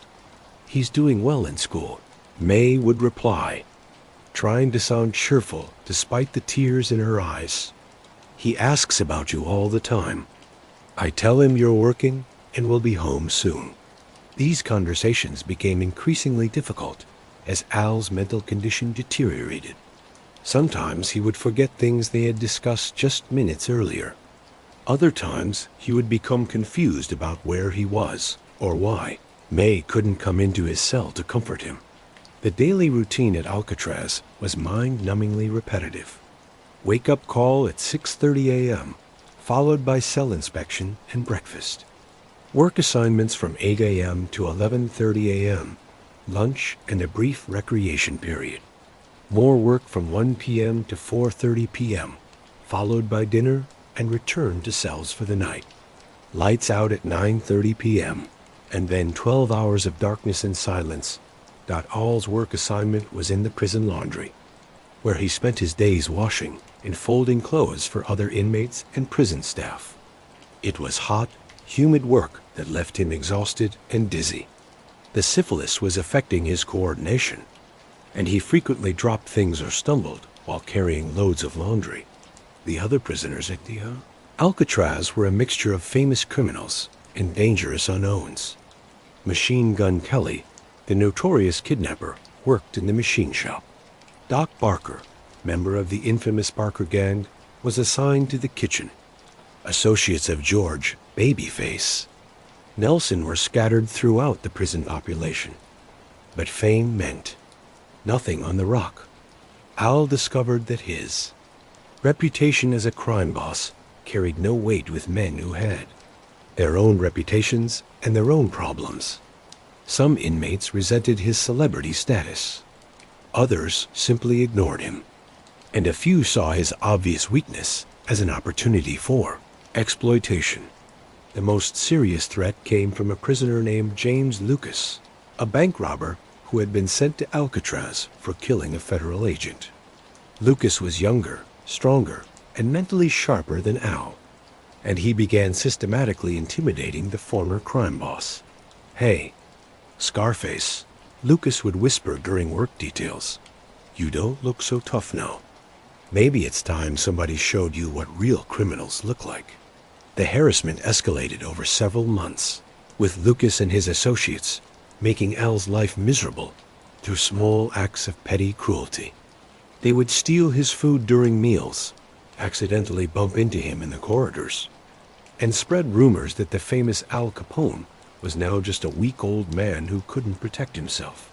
The breaking point came in June 1936, during a particularly humid afternoon in the laundry. Al was folding sheets when Lucas approached him with a makeshift knife fashioned from a piece of metal prison equipment.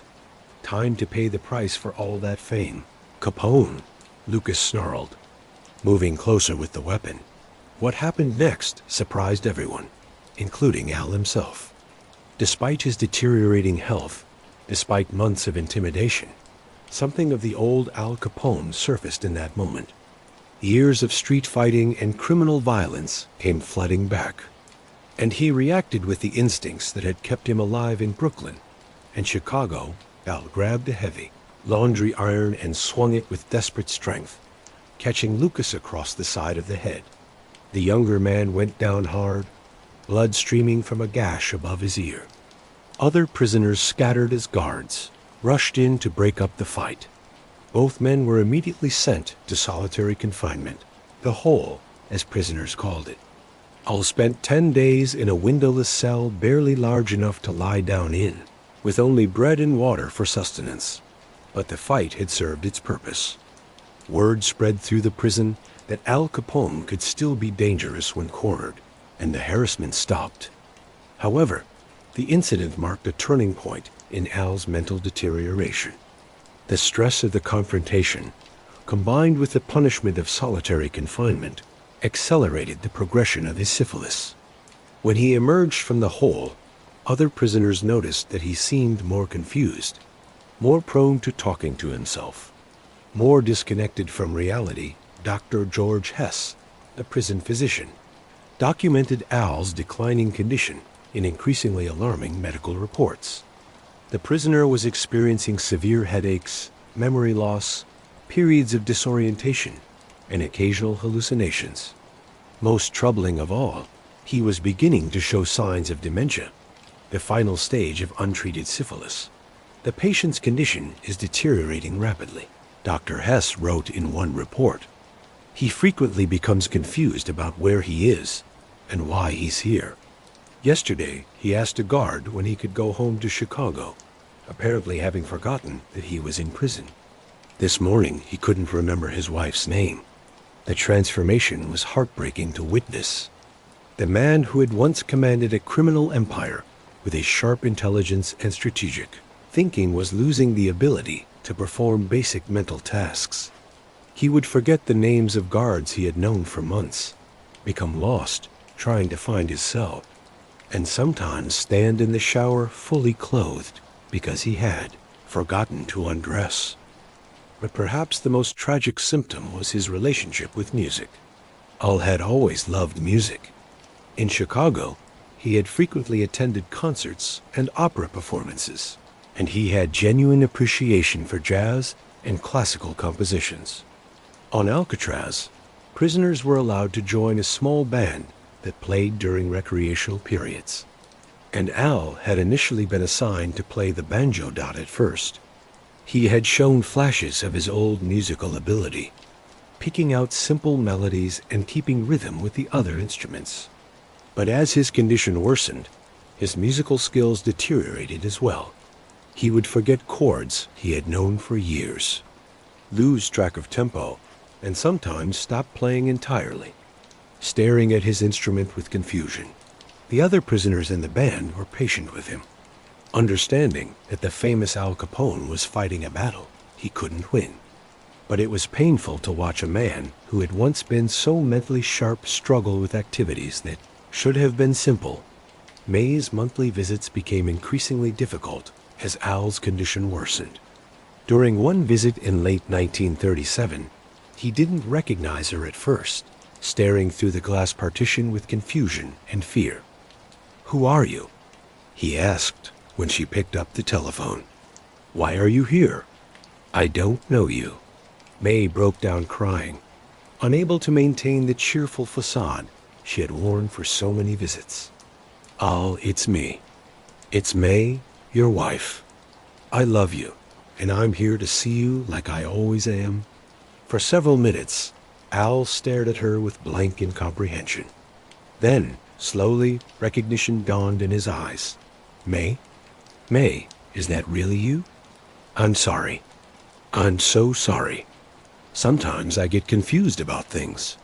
These moments of clarity became increasingly rare. More often, Al would spend their visits talking about Chicago as if he was still running his organization, or asking about people who had died years earlier. He would make plans to take May and Sonny on vacations to places they had never been, or discuss business deals that existed only in his deteriorating mind. The prison administration was growing increasingly concerned about Al's condition. He was no longer capable of performing his work assignments effectively, and his presence in the general population was becoming problematic. Other prisoners were taking advantage of his confusion, sometimes convincing him to give away his food or personal possessions. More seriously, Al was becoming a danger to himself. He had fallen downstairs several times, forgotten to eat meals, and once been found standing in the exercise yard during a rainstorm, soaking wet and shivering, apparently unaware that he should seek shelter. In early 1938, Dr. Hess recommended that Al be transferred to the prison hospital full-time. His condition had progressed beyond what could be managed in the general population, and he required constant medical supervision. The hospital ward became Al's new world, a small room with a single bed, a table, and a window that looked out over San Francisco Bay. He spent his days staring out that window, sometimes talking to imaginary visitors, sometimes crying for reasons he couldn't explain, sometimes sitting in complete silence for hours at a time. The medical staff did their best to make him comfortable, but there was little they could do to treat his underlying condition. Neurosyphilis in its advanced stages was essentially untreatable with the medical knowledge available in the 1930s. The best they could offer was comfort, care, and human compassion. May's visits to the hospital were even more heartbreaking than their previous meetings in the visiting room. She could see her husband through the window, but he rarely recognized her anymore. Most of the time, he seemed to be living in a different world entirely, one populated by memories and hallucinations that only he could see. During one visit, she watched him have what appeared to be a conversation with an empty chair, gesturing animatedly and laughing at responses only he could hear. When she asked the guard who Al was talking to, the man shrugged sadly. "Yesterday, he told me he was meeting with Johnny Torrio about expanding into new territory," the guard said. The day before that, he thought he was at a party in his hotel suite. Most of the time, he thinks he's still running things in Chicago. It was a merciful delusion in some ways. In his mind, Al was still the powerful, respected leader he had once been. He was still making important decisions, still commanding the loyalty of his associates, still living the life of luxury and influence that had defined his identity for so many years. But for May, watching her husband retreat further into madness with each visit, there was no mercy in it at all. She was losing him by degrees, watching the man she had loved and married disappear into a fog of confusion. And delusioned out as 1939 began, it became clear that Al Capone's time on Alcatraz was coming to an end. His condition had deteriorated to the point where he could no longer be considered a security risk, and the federal authorities were beginning to consider early release on medical grounds. The idea of Al Capone being freed from Alcatraz generated considerable controversy. Law enforcement officials argued that he remained a dangerous criminal who deserved to serve his full sentence. But medical experts pointed out that the man in the Alcatraz hospital bore no resemblance to the criminal mastermind who had been sentenced in 1931. The prisoner is mentally incompetent and physically incapacitated, Dr. Hess wrote in his final report on Al's condition. He poses no threat to society and requires specialized medical care that cannot be adequately provided in a prison environment. Continued incarceration serves no useful purpose and may actually be considered inhumane given his current condition. On January 6, 1939, after serving nearly 8 years in federal prison, Al Capone was released from Alcatraz and transferred to Terminal Island Federal Correctional Institution in California to serve the remainder of his sentence under medical supervision. The transfer was conducted in complete secrecy, with federal marshals moving the confused and disoriented former crime boss under cover of darkness to avoid media attention. As the ferry carried him away from the rock for the last time, Al stared back at the fortress that had been his home for 4.5 years. But there was no recognition in his eyes, no understanding that he was leaving the place where his mind had finally been broken. The King of Chicago had become a broken old man at the age of 45. And the worst part was that he didn't even understand what he had. Lost, November 16, 1939. A black sedan pulled through the gates of Terminal Island, Federal Correctional Institution in California, carrying a passenger who bore little resemblance to the man who had entered federal custody 8 years earlier. Al Capone, now 40 years old, but looking decades older, sat in the back seat with the blank expression of someone who no longer understood where he was, or why he was there. That the final months of his federal sentence were served in the prison hospital, where doctors continued their largely futile attempts to treat his advanced neurosyphilis. The disease had ravaged his nervous system, leaving him with the mental capacity of a 12-year-old child. Simple tasks like dressing himself or remembering to eat had become enormous challenges. But on this gray November morning, Al Capone was finally going home. May was waiting for him at the prison gates, accompanied by a small army of bodyguards and federal marshals. The scene was surreal. The woman who had once been married to America's most powerful criminal was now picking up what amounted to a confused invalid who required constant care and supervision.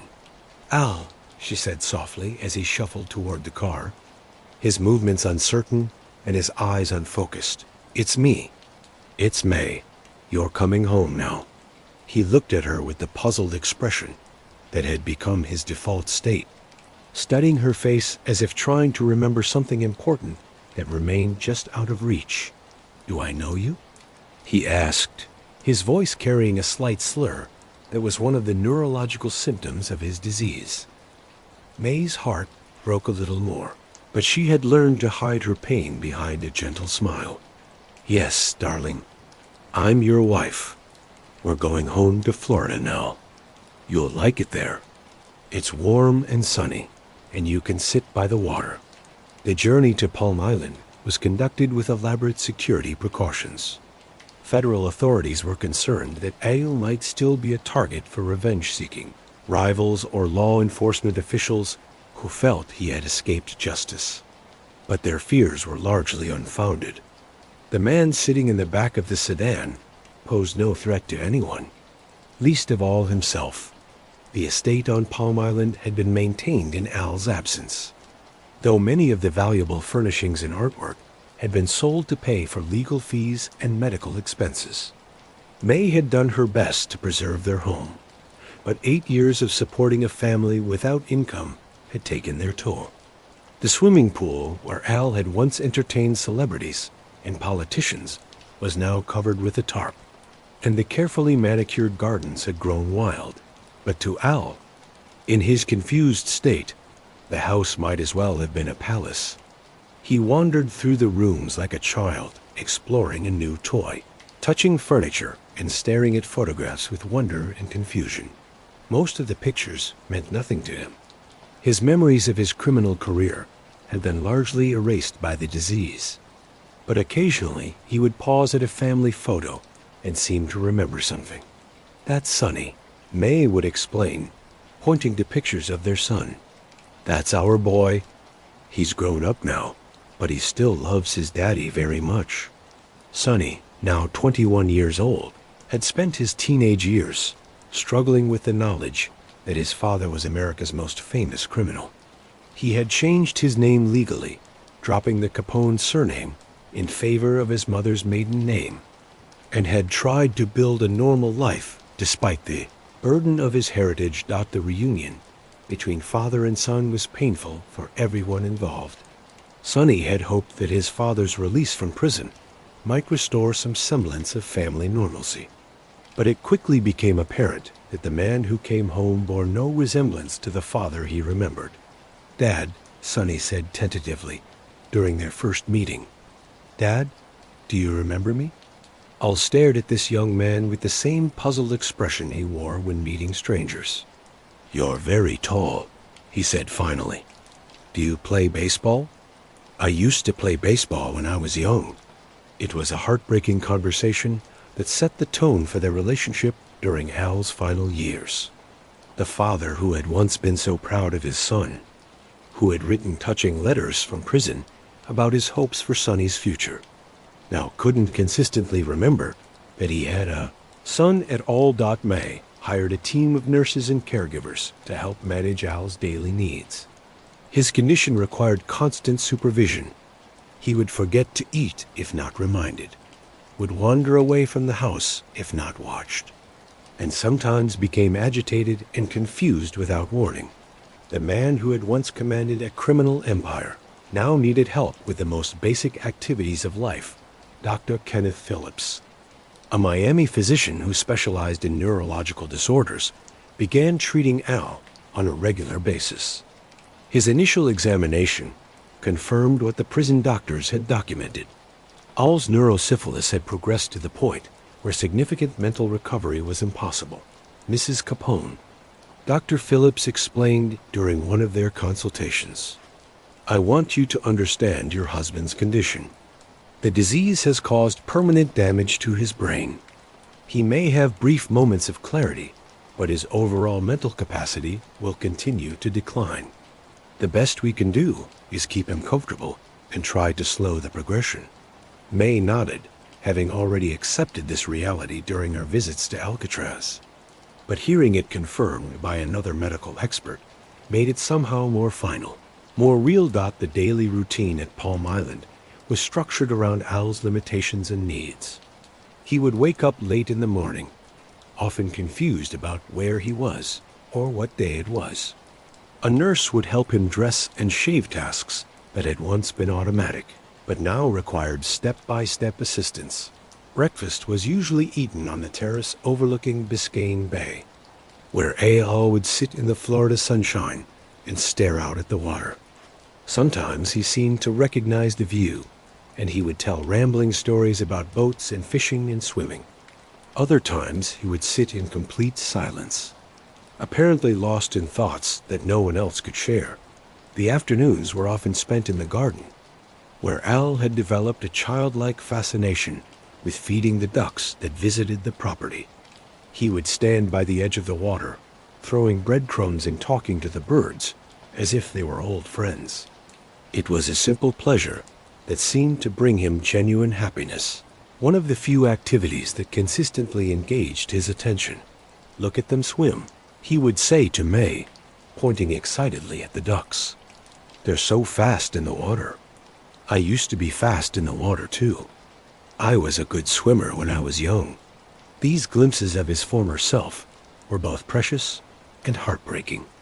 Occasionally, Al would remember fragments of his past, not his criminal career, which seemed to have been completely erased from his memory, but earlier memories of his childhood in Brooklyn, his courtship with May, the early days of their marriage. During one of these clearer moments, he looked at May with something approaching recognition and said, "We danced together once. You wore a blue dress, and we danced to jazz music. You were the prettiest girl I'd ever seen." May started crying, remembering the night he was talking about their first date more than 25 years earlier, when they had been young and in love, and the future had seemed full of unlimited possibilities. "Yes," she whispered, taking his hand. "We danced, and you told me you were going to marry me someday. Did I? Did we get married?" "Yes, darling. We got married, and we've been together ever since." All smiled, seeming pleased by this information, even though he would forget it again within hours. The evenings were often the most difficult time. As the sun set over Biscayne Bay and darkness fell over the estate, Al would sometimes become agitated and fearful. He would ask for people who weren't there, worry about threats that existed only in his confused mind, or become convinced that he needed to go somewhere without being able to explain where or why. These episodes required careful management by the nursing staff, who had learned to redirect his attention rather than try to reason with him. They would put on music that he seemed to enjoy, usually jazz or classical compositions, and encourage him to sit quietly until the agitation passed. But there were also moments of unexpected peace and contentment. Al had always loved music, and some part of that appreciation survived his mental deterioration. He would sit for hours listening to recordings of Duke Ellington or Louis Armstrong, tapping his fingers in approximate rhythm and occasionally humming along with melodies he half remembered. Sometimes he would ask for his banjo, the instrument he had played in the prison band at Alcatraz. His coordination was too poor to play actual songs, but he would hold the instrument and strum random chords, seeming to find comfort in the familiar feel of the strings under his fingers. The medical bills for Al's care were staggering, and May struggled to maintain the household on their dwindling resources. Most of Al's assets had been seized by the federal government or sold to pay legal fees and taxes. The Palm Island estate was heavily mortgaged, and May was constantly juggling expenses to keep the family afloat financially. But she never complained, never suggested that caring for Al was a burden she couldn't bear.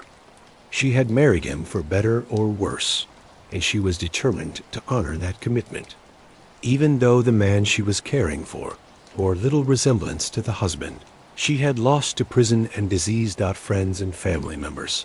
Sometimes urged her to consider placing Al in a specialized care facility where his medical needs could be met by professionals.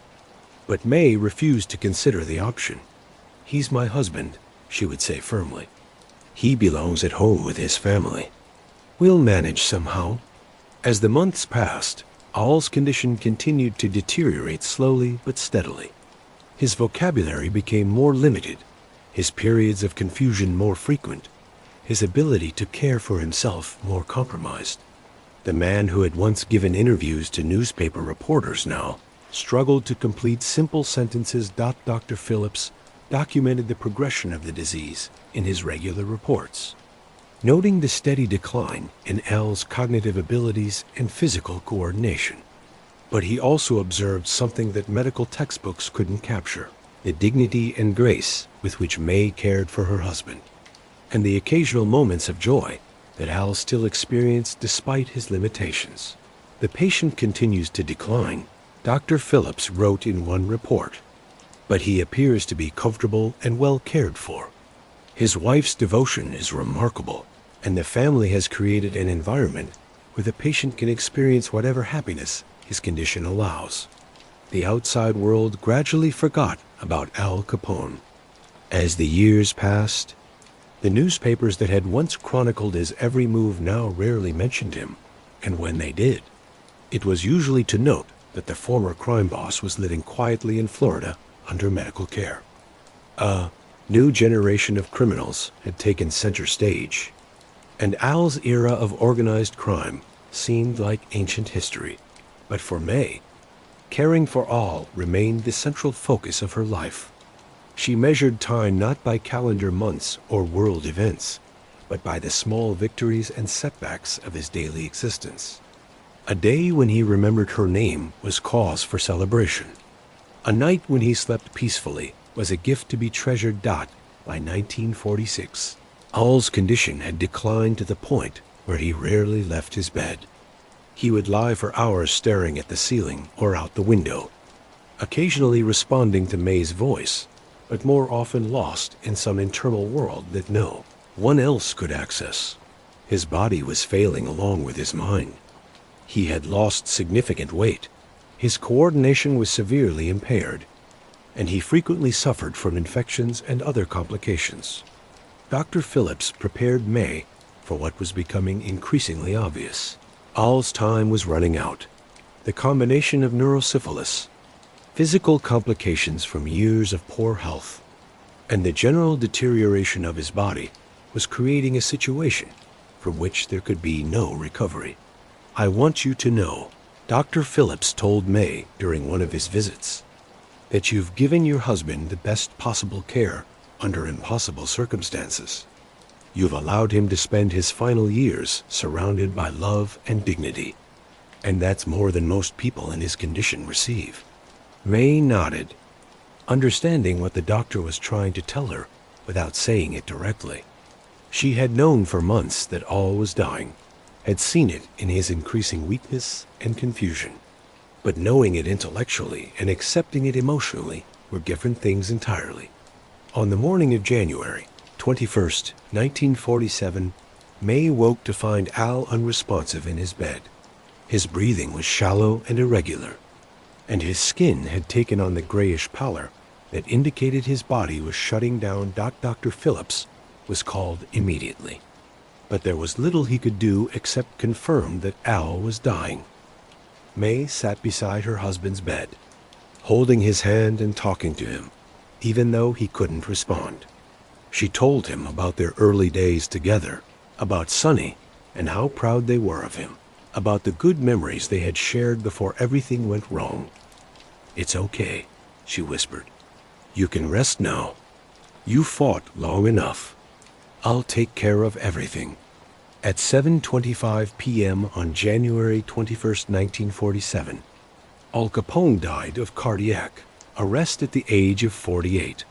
The man who had once been the most feared criminal in America passed away quietly in his own bed, surrounded by the people who loved him. His final breath a whisper, it barely disturbed the peaceful silence of the Florida evening. Epilogue. The legacy. The funeral was held 3 days later in Mount Carmel Catholic Cemetery in Chicago. Despite May's efforts to keep the ceremony private, thousands of people lined the streets to watch the procession.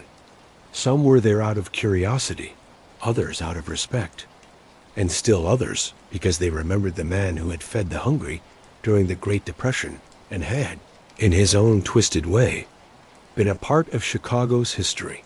The pallbearers included his son Sonny, his brothers, and a few close friends who had remained loyal through all the years of scandal and imprisonment. There were no politicians or celebrities in attendance. The powerful men who had once sought Al's favor were long gone, distancing themselves from his memory, just as they had distanced themselves from his downfall. Father Gabriel read the funeral mass in Latin, the ancient words providing a sense of dignity and solemnity that seemed appropriate for a man whose life had been marked by such extremes of power and downfall. May sat in the front pew, dressed in black, her face composed, but her eyes reflecting the grief of a woman who had lost not just a husband, but the entire world they had built together. As the casket was lowered into the ground, May threw a single red rose onto the polished wood. It was a gesture of love and farewell, a final acknowledgement of the complex man who had been both America's most notorious criminal and her devoted husband. The headstone was simple and understated. Alphonse Capone, 1899 to 1947. My Jesus. Mercy. No mention of his criminal career. No reference to his former power and influence, just the dates of his life and a prayer for his soul. In the years that followed, historians and criminologists would debate Al Capone's legacy, whether he was a product of his times or a force that shaped them, whether his criminal empire was a symptom of America's problems or one of their causes. But for May and Sonny, he would always be remembered, not as Scarface Al Capone, the legendary gangster, but as a husband and father who had loved his family more than his own life. The story of Al Capone ended not with gunfire and violence, but with the quiet dignity of a man who had found peace in his final years, despite the chaos of his earlier life. The boy from Brooklyn who had dreamed of wealth and respect had achieved both, lost both, and ultimately discovered that the most important things in life couldn't be bought, stolen, or threatened into existence. They could only be given freely by people who loved you enough to stay with you even when everything else was gone. And so ends the story of Alphonse Gabriel Capone, the poor boy from Brooklyn who became the king of Chicago, who built a criminal empire worth hundreds of millions of dollars, who controlled politicians and judges and police chiefs, who fed the hungry and murdered his enemies, who lived like an emperor and died like a broken child. It's a uniquely American story, isn't it? The immigrant family seeking a better life, the young man who chose crime over poverty, the entrepreneur who built something extraordinary through illegal means, the celebrity who became too famous for his own good, the powerful man who discovered that all power is temporary, and the human being who found redemption through the love of his family. Al Capone has been dead for over 75 years. But his story continues to fascinate us because it's really our story, the story of America itself. The promise of unlimited opportunity, the temptation of easy money, the corruption that comes with unchecked power, and the inevitable price that must be paid for choosing the wrong path. He was a monster. Yes, responsible for dozens of murders and countless other crimes. But he was also a devoted father who worried about his son's education.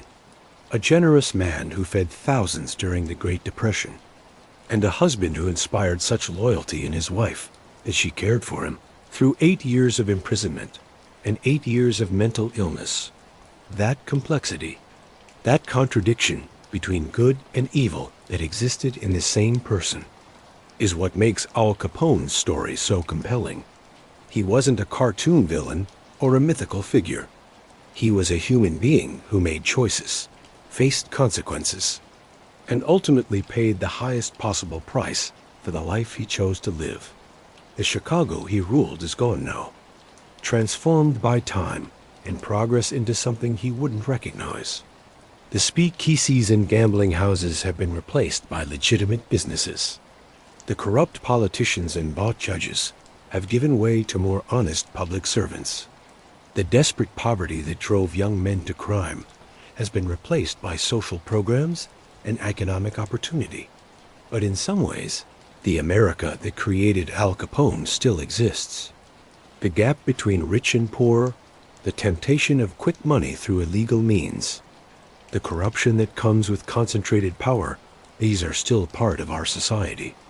Still challenges we face as a nation. Al Capone's story is a cautionary tale about what happens when ambition isn't tempered by conscience, when intelligence isn't guided by wisdom, when power isn't balanced by responsibility. It's also a love story about a woman who stood by her man through the worst that life could offer, and a family that held together despite impossible pressures. Most of all, it's a reminder that in America, even the most powerful person can fall. Even the most feared criminal can be brought to justice. And even the most successful empire can crumble when it's built on illegal foundations. Al Capone thought he was above the law, thought his money and influence made him untouchable, thought he could build something permanent through violence and corruption. He was wrong on all counts, and his downfall sent a message that echoes through American law enforcement to this day. No one is beyond the reach of justice, no matter how powerful they think they are. But perhaps the most important lesson from Al Capone's life is about redemption and human dignity. The man who spent his final years confused and broken, dependent on others for his most basic needs, found a kind of peace that had eluded him during his years of power and wealth. Stripped of everything that had defined his public identity, he discovered what was truly valuable: the love of his family and the simple pleasures of feeding ducks by a quiet pond. Capone lived until 1986, spending nearly 40 years as a widow, but never remarrying, never abandoning the memory of the complex man she had loved. Sonny changed his name and lived quietly, building a legitimate life far from his father's shadow, but never denying his heritage. The estate on Palm Island still stands, now owned by different people who probably have little knowledge of its infamous history. The Hawthorne Hotel in Cicero was torn down decades ago. The garage where the St. Valentine's Day massacre took place became a parking lot, and even that has been developed into something else. But the story lives on, passed down through books and movies and documentaries, because it captures something essential about the American experience. The rise and fall of Al Capone is the rise and fall of the American dream when it's pursued through illegal means, and the triumph of American justice when it's applied with patience and determination. So as you drift off to sleep tonight, remember the poor boy from Brooklyn who dreamed of wealth and respect, who achieved both through violence and corruption, who lost everything to disease and imprisonment, and who found peace in the end through the love of his family. Remember that even the most powerful empires eventually fall, that even the most successful criminals eventually face justice, and that even the most feared men eventually discover that the only things that truly matter in life are the relationships we build and the love we share with those who matter most. The story of Al Capone is over, but the lessons from his life continue to resonate through American society. In a nation built on the promise that anyone can succeed if they work hard enough, his story reminds us that there are right ways and wrong ways to pursue that success, and that the choices we make echo through our lives and the lives of those we love. Sweet dreams. And remember, in America, justice may be delayed, but it's never denied, even for the King of Chicago.